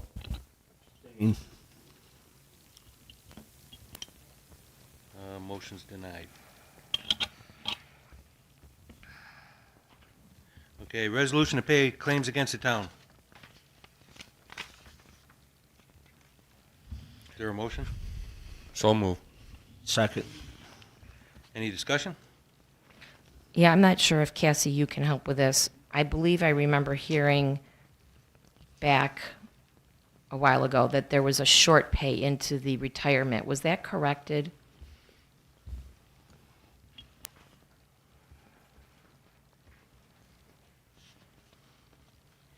So when we sent the documents over to EBC, Tony, who set up our account, even though I triple checked, all the retirement is on those documents, they did not put retirement deductions in. That is something that Sarah is still talking with New York State Retirement on. Once we get all the letters of delinquency from everybody who was affected, then they will be able to deliberate with EBC and with New York State Retirement to resolve the issue. And how long has this been going on? Since January? It's not going on any longer. We corrected the deductions a Okay. couple months back. Okay, so the problem has Yes, been the resolved problem is what I'm resolved. asking. Yes, correct. Thank you. There were two webcams, C&H, the invoice was not for these cameras, right? Webcams for computers? Yes. Whose computers? Mine and Scott's, I had to have a webcam so I could talk with retirement and anything else when we had our Teams meetings. There's no webcam on the computer. Didn't we just order those like a couple months ago? I could swear I asked this question, unless I'm having deja vu, We- 2 months ago, because we we ordered looked and they- webcams then. Was that those cameras? The $90 webcams might have been those ones, but this was the invoice from No. our webcams. Those couldn't. I haven't seen an invoice for those Darlene, yet. was there, I thought there was something for webcams like a couple months ago. yeah, and I Yeah. asked and Scott said for him and you. Yeah, Was that for those? it might have been, yes. No, Because- that's not a webcam though. No, And that's not a, yes, correct. That is not technically a webcam. It is a larger version of a webcam. This is also a webcam. But the ones that were purchased, Sarah and Eva went back through all the bills. We had Pam pull the bills. There was no invoice paid for those webcams. We called CNHPC. No invoice was paid. Therefore, it's being paid this month. We verified, triple checked. so There's this is nothing that's this could be a CNH invoice that we received prior that just didn't get paid? Yes, correct. Okay, how does that happen? Things don't come in, emails don't go through. I had an issue with another company who said they sent an email. We never got an email. No, I guess because I remember asking a question and you said to me, those are for you and Cassie's computers because you need to talk to people during meetings. I So can- that's different than this. I can go back and call CNHPC and double check just to make sure. Is it possible but- you bought them from somewhere else, that maybe it wasn't CNH, that maybe they got ordered from Amazon? No, we only order those from CNHPC. Any tech stuff comes directly from CNHPC. Okay. There was a $7,000 charge for Neptune software. What's Neptune?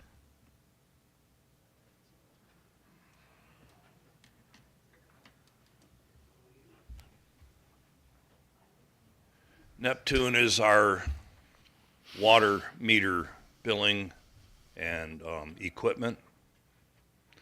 That was that new Neptune 360 we talked about over a year ago to upgrade because they were they were changing their. Well, they won't be supporting the old one. It will still work, But we were encouraged to go to the Neptune 360 for more data, more availability. Okay. It was voted on, I remember. Yeah, I know. I just didn't know. Wasn't sure because if we talked about it a year ago, and it just seems weird to see an invoice so far. They weren't later. going to invoice us until they had the school. Okay.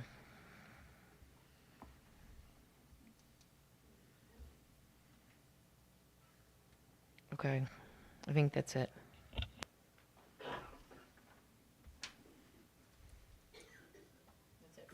Oh, there's a couple more yet. Steve? No. Thank you. Okay, resolution to approve to pay the claims against the town. All in favor, say aye. Aye. Aye. Opposed? Motion's carried. We have resolution for cemetery rates. You guys want to table that? You want to talk about that tonight? Well, we were supposed to discuss that last week. Jeff tabled it at the last meeting. They wanted to discuss it, and we never had that meeting. It was canceled last week. Do you want to discuss it or table it? Jeff, you're the one that wanted to table it last time. Are you prepared to vote, or do you want discussion on those rates? Soon table it again. Yep. Till we I get more agree. information. Yeah. Okay. Resolution for water rates. You want to table it or you want to discuss it? I'd like to have CPL present when we go over this. I think he needs to be here to explain all his numbers he came up with. Preferably at a workshop. Okay, we'll table that.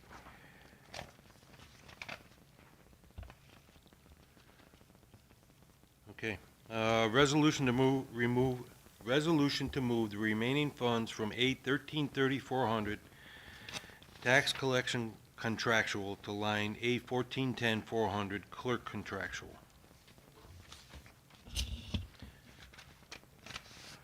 Moving the funds from one line that Darlene has to another line.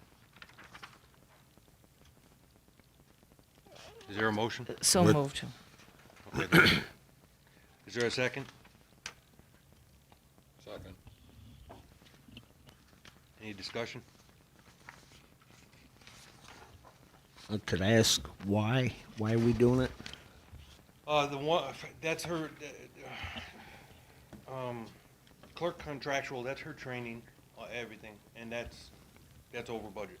There's extra money in tax collection contractual, am I saying that correct, Darlene?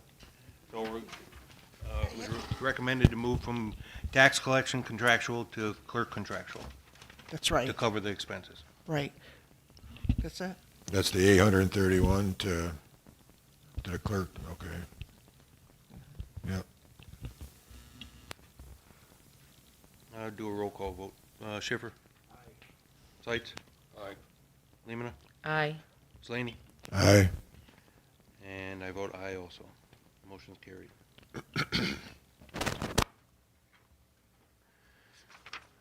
Okay. Board comments, Mrs. Laney.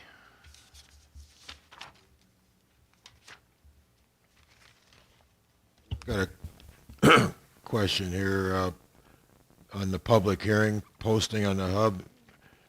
Is that roughly $220 every time you want to put a post on there?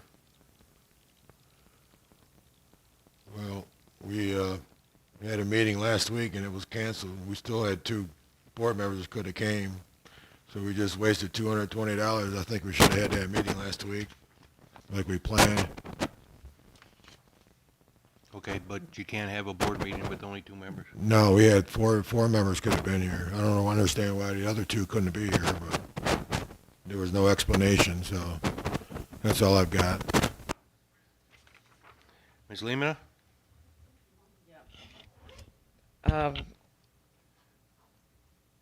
So I would, having all the problems that we've had with getting our financial statements audited on time, I want to know what this board's thought is on replacing Allied with Drescher and Malecki effective the end of this year for the audit for the 2025 year. They're the ones that did the books for 2023 and cleaned up 2023, I'd like to see us get rid of Allied. Yeah, I got no problem advertising, getting bids Okay. for an auditing firm. And last meeting, we had, is it Convergent in here? And the gentleman talked about the cameras, the access to the building, the different security things here, and he thought a walkthrough was good. Do we have that scheduled? No, I sent him I sent him an email. He hasn't gotten back to me yet. So as soon I, as he does. I spoke with him today, and he said he hasn't heard anything. So are you reaching out to Mike? Yeah, the guy that was here. Yeah. Yeah. Can we do it again and send the email to the whole board? Yeah. Please. And one last one. I'm sorry, Dale. I forgot. You can just stay there. The shoulder of the road over here, I've had people ask, when will the cones come, when will the barrels come down, and when is the shoulder going to be fixed? Whenever the county gets around to county road. Do they communicate with you about their plans? Sometimes I can reach out to them. Is that how the county works? Steve Fuller? Okay. Can we reach out and try to find out, because they've been there for a while? Thank you. I've got one thing. We haven't decided on when we're going to schedule a workshop for all the issues we got. I think we ought to do that right now. Workshop for what? Which one? Water.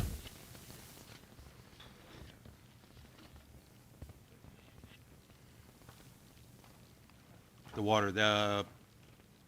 You're talking water rates or the water districts? Both. I see them as being one and the same. I don't know how you set a rate unless we know where we stand financially and how, whether we're recording things properly and where each district is.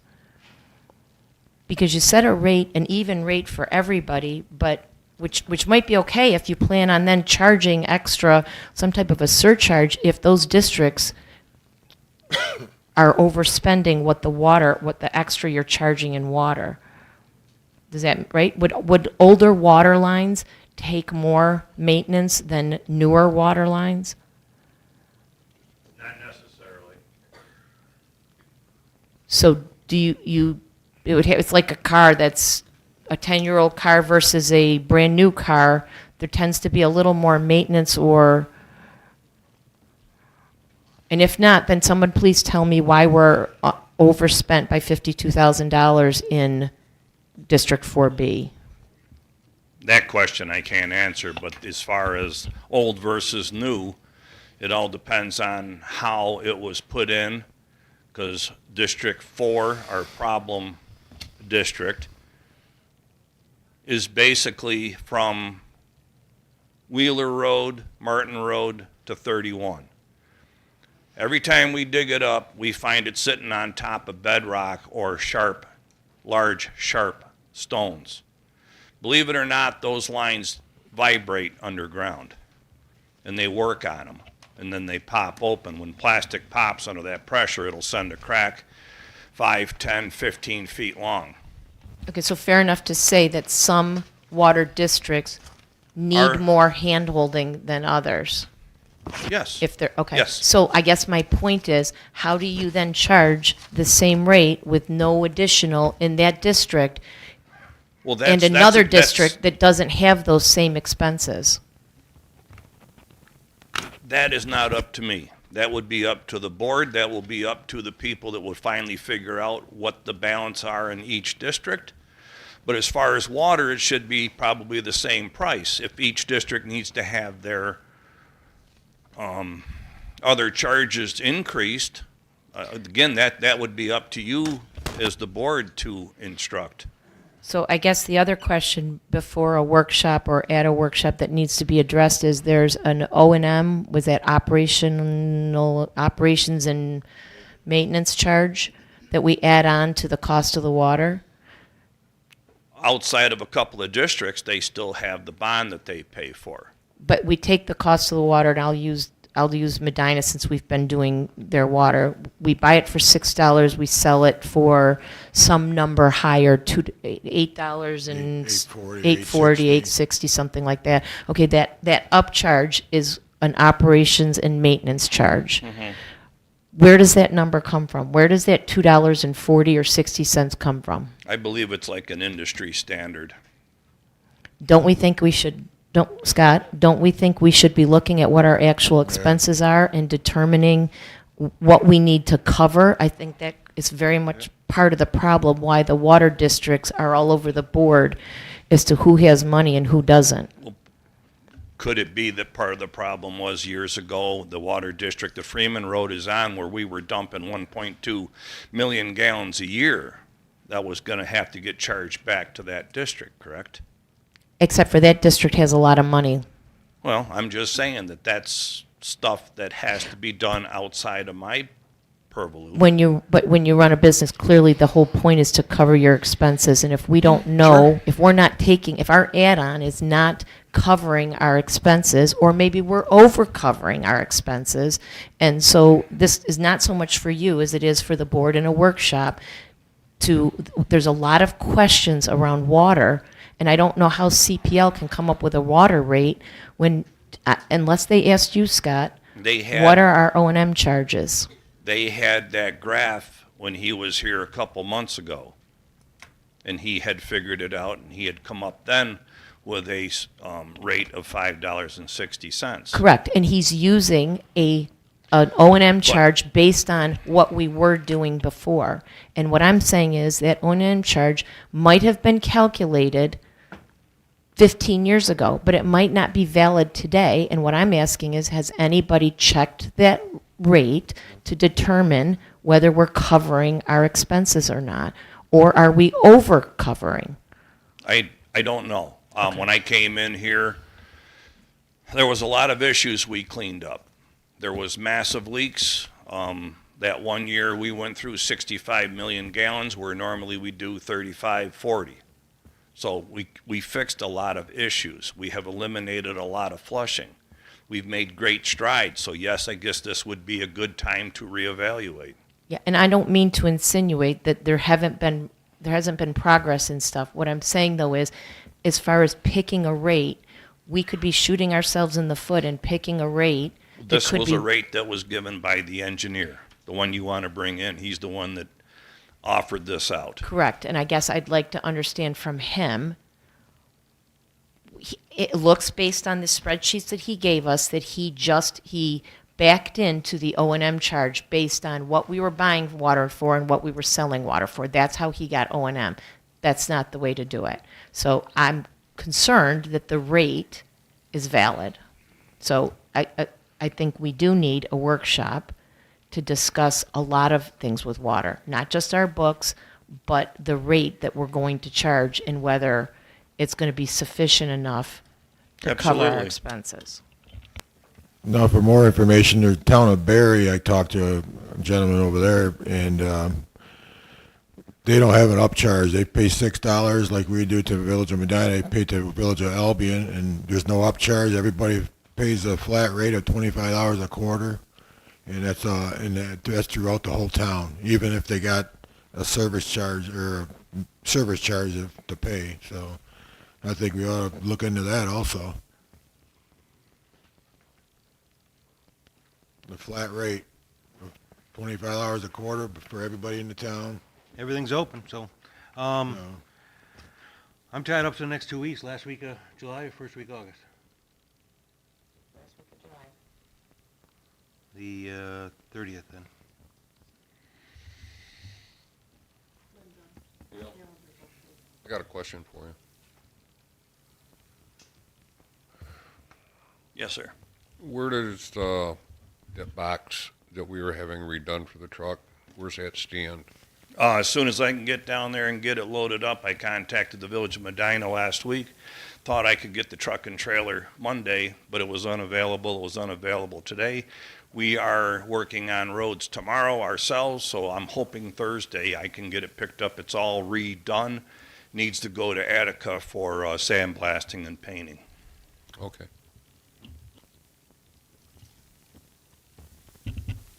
So July 30th, 6 PM? What day is that? Wednesday works for me. Yeah. Steve? Can you check a calendar because we keep canceling? So let's make sure that we're available so that we don't have to change it. And is there anything going on the 30th that is going to be a conflict? Mm-hmm. 30th, good for me. Jeff? Wednesday the 30th? 6 p.m. he said. Jeff, you open?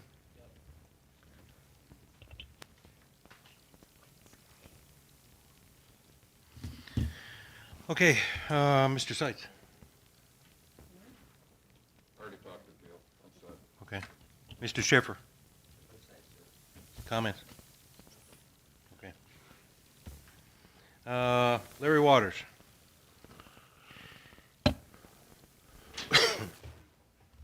Public comment.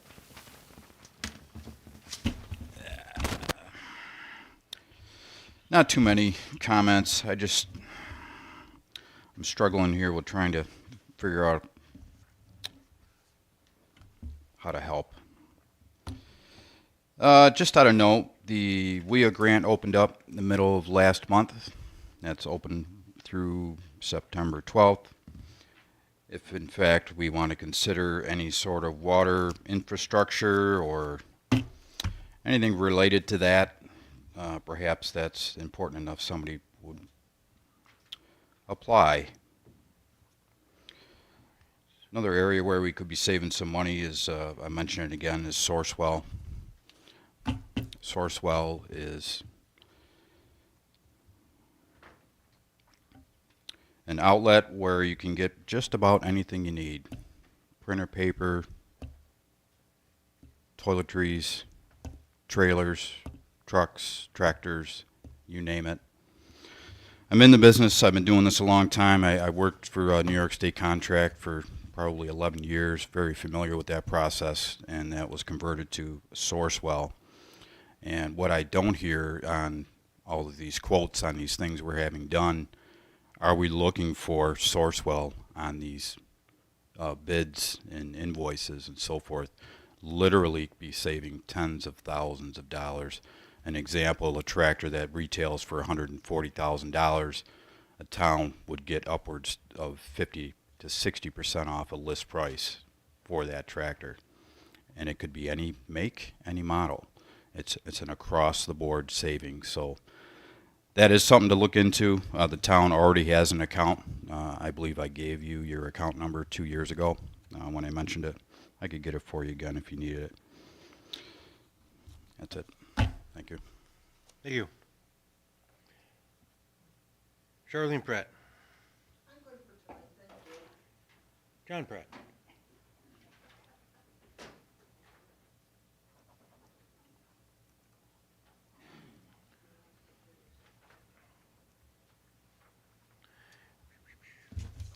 Yeah, we spent a lot of time tonight talking on this, on the budget, how we're sticking to it, not sticking to it, and whatever we're doing with it. My question is, when we opened up the New York class, we took our money that we had in CDs, if I'm not mistaken, and put it in there so we could earn a good interest rate. Is that not right, Scott? Yes. Okay. My question being, we did a budget. We've got shortfalls now. When we did the budget, were we going to rely on the CD money in the New York class to pay our shortfalls? No. So what we're not taking any money. That's in there. Yeah, that doesn't get touched. That doesn't get That's touched. its own separate fund in New York class. We use interest from that money. No, interest from each account, like A, B, DA, DB, the money we earn from each one of those plus the CD, or whatever it was, goes back into that. It's divided back into each fund that earns it. So if we earn $100,000 worth of interest this year, it's divided among each of those funds, how much each fund actually made.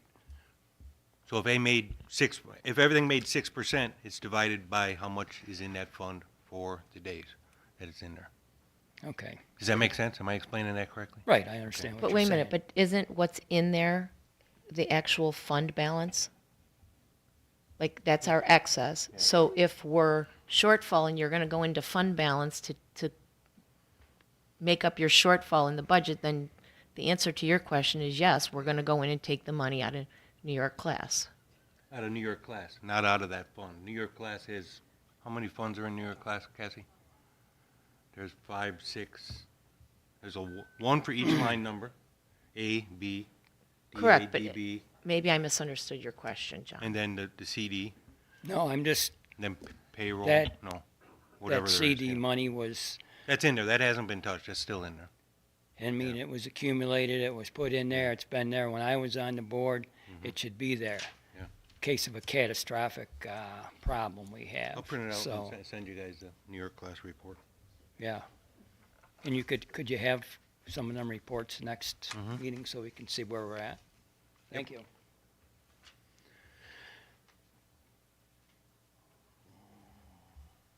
Julie Walter. Yannick.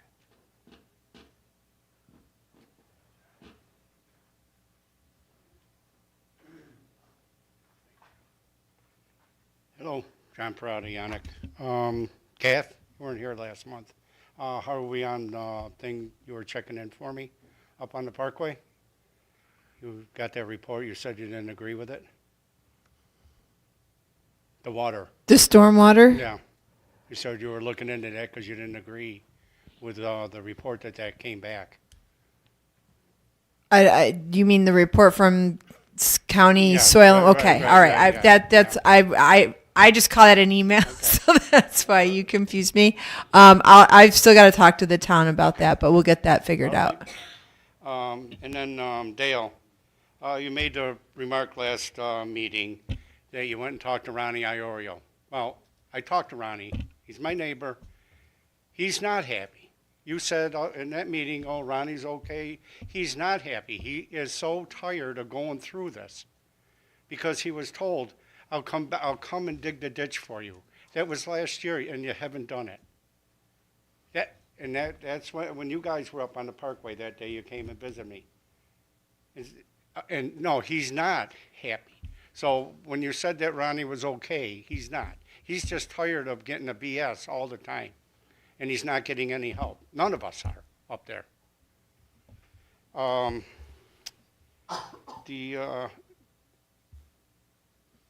The high spending of these legal bills, this is way out of control.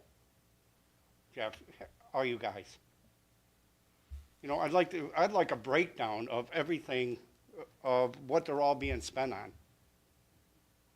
Do I have to foil it, or are we going to have a meeting about it? Are we going to talk about it in a meeting? We should have another meeting about this, about the spending there. Okay, and now we set a meeting for July 30th at 6 p.m., right? Mhm. I'm going to hold you to this meeting, Scott, because every meeting you put down, we sit here, we all agree up here, and next thing you know, you cancel them. That meeting last week should not have been canceled. That's an important meeting. And we haven't even discussed what we were supposed to discuss in that meeting, in this meeting. So I'll see you July 30th. Don't cancel it, please. Darlene.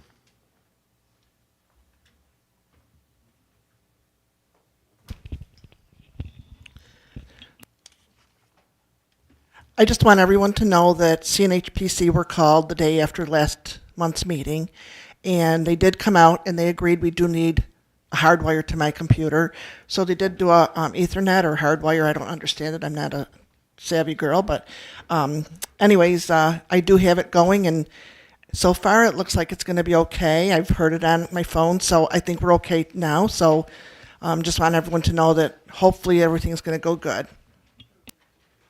Oh, the hardwire for that? For that? Is that what you're talking about? That? Oh, cool. Awesome. Thanks, Darlene. You're welcome. Mike Rich. I don't have anything to say. Okay. Mr. Hemingway.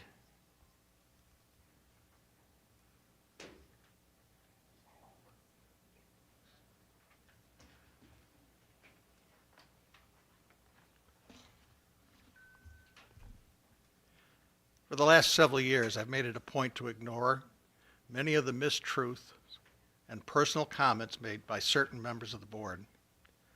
However, the latest social media posts, comments by Councilman Schiffer have pushed me to a point that I need to address them. Mr. Schiffer, let me first start with the claims you made stating that a vote for the non-endorsed candidates was a vote for increased taxes, a reduction or elimination of taxes for village residents, higher water rates, and a quarry on the Zelani property. While I can only speak for myself, none of this remotely reflects the platform I ran on. You might have realized that had you even once spoken to me about those issues. In fact, you could not even bother to return a call I made to you to answer your questions about a statement I made regarding the tax increase in 2025. By the way, it was a tax, I can tell you right when it is, I got a record. By the way, it was a tax increase you voted for in the 2025 budget. And with that budget, you're sitting on the board and you've overspent the A fund to a point that you only have 35% left for the next 6 months. During the campaign, I knocked on almost 400 doors. Most were not home, but the opinion of the vast majority that did answer was that they were sick and tired of the actions of this board. That feeling was not created by me. That feeling was created not by me, but you and the other 2 members of this board who ramrodded many unpopular actions. In your post, you say that anyone that disagrees with you and with your statements will rot in hell.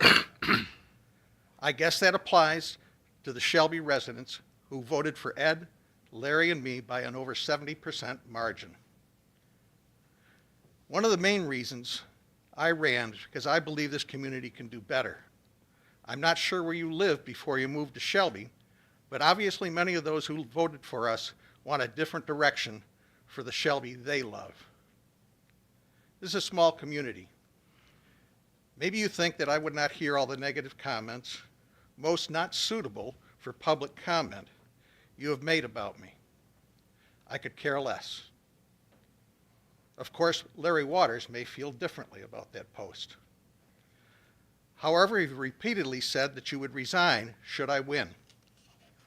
Well, I did, and maybe you should.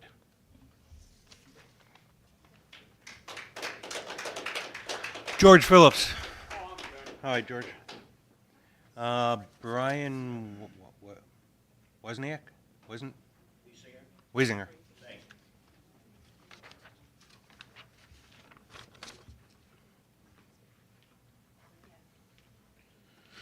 Good evening. A thank you to you, Mr. Supervisor, for referencing Robert's rules tonight. It seems as though you've reviewed a few things. I appreciate that. Schedule A, I think that's been covered. We have no solution to that yet. I know we're concerned about limiting spending and how to do that and hopefully putting some controls in place. I do want to make sure people are aware that you have a fund balance that represents a savings account. And when you approve as a board a fund balance as part of a budget for a calendar year, by municipal law in New York State, you can't freely move that fund balance to cover overspending in your budget. That is to remain as savings for the entire budget year. So budget cuts or budget restraints are the way to go. You should look into that.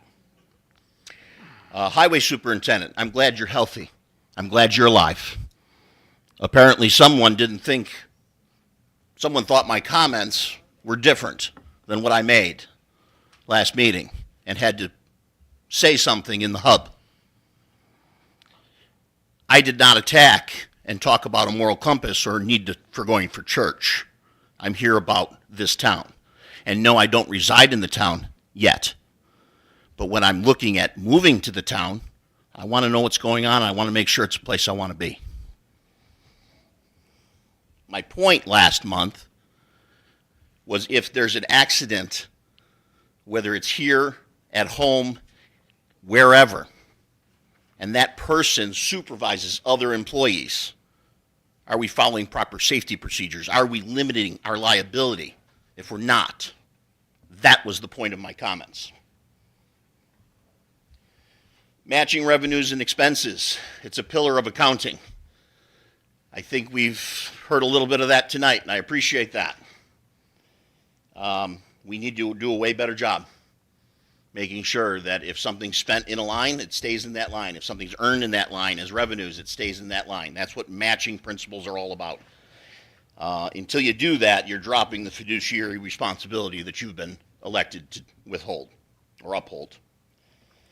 I don't know the history of the solar farm, but I'm always curious when I look at two projects of 5 megawatts that have a potential to earn $375,000 to $1 million per year per farm, but no plan for decommissioning or funds to do so, limited plans for how to pay for things in the future. It's kind of like grabbing a purse full of money and taking off with it with no plan after that. So I'm a little curious there, and I'm going to do a little research because, again, I'm new.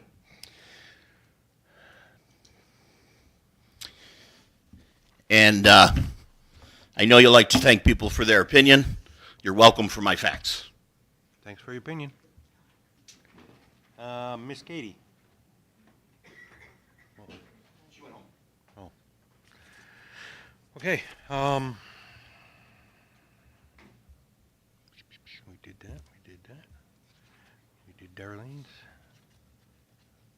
Let's see what else we got. Julie. Yeah, I think that's everything. Cassie, you did something with the electric? You want to brief the board on what happened this week? So with our electric rate, we have National Grid, which is the delivery system. We have a different supplier, which is American Power and Gas. Looking at the bill, you can see we are charged 25 cents per kilowatt hour, which is astronomical. So I called American Power and Gas, saw if there was anything they could do, looked into a couple other options. They decreased our rate, saving us almost $1,000 or over $1,000 on just one of the National Grid bills a month. So we will see that decrease in bills next month, which should, and they also put us on a monthly monitoring system. So if they see any large increases coming, they can prep us for it and try to get us on a lower price plan. With that, they realize that we are on NYSEG for gas, and we are paying $54.61 cents per therm right now. They can get us down if we go from NYSEG back to National Grid and American Power and Gas for gas. They can decrease us to 49.9 cents per therm. And now that doesn't sound like a lot, but every penny counts. So the money savings in electric is amazing, but if we can save a little bit more in gas as well, it's like health insurance. Every few years you got to look. They're going to spike your rates if you don't catch it. Is this something you guys are interested in, or you wanted to find more information, or what? I need to do some research on it. Yeah, more information. I can also. give his contact information if needed. Yeah. Okay. Thanks, Cassie.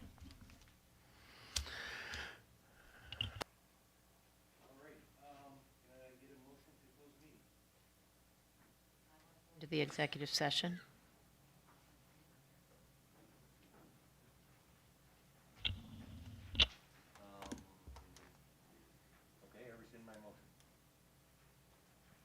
So I'll make a motion to go into an executive session to discuss personnel legal matters.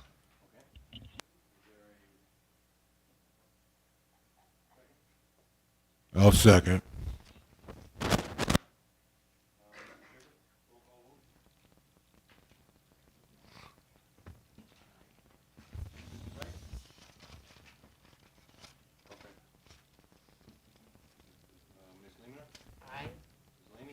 Aye. Yes. Okay. On top of that, I'll make the motion that we end the meeting, go into executive session. That way the public can leave, they don't have to sit here and wait.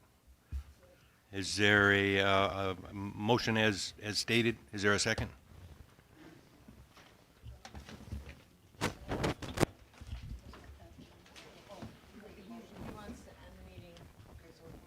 Is it I motion? second it. Okay. All in favor of ending the meeting, say aye. Aye. Opposed? Motion's carried, meeting's ended. Thanks, everyone.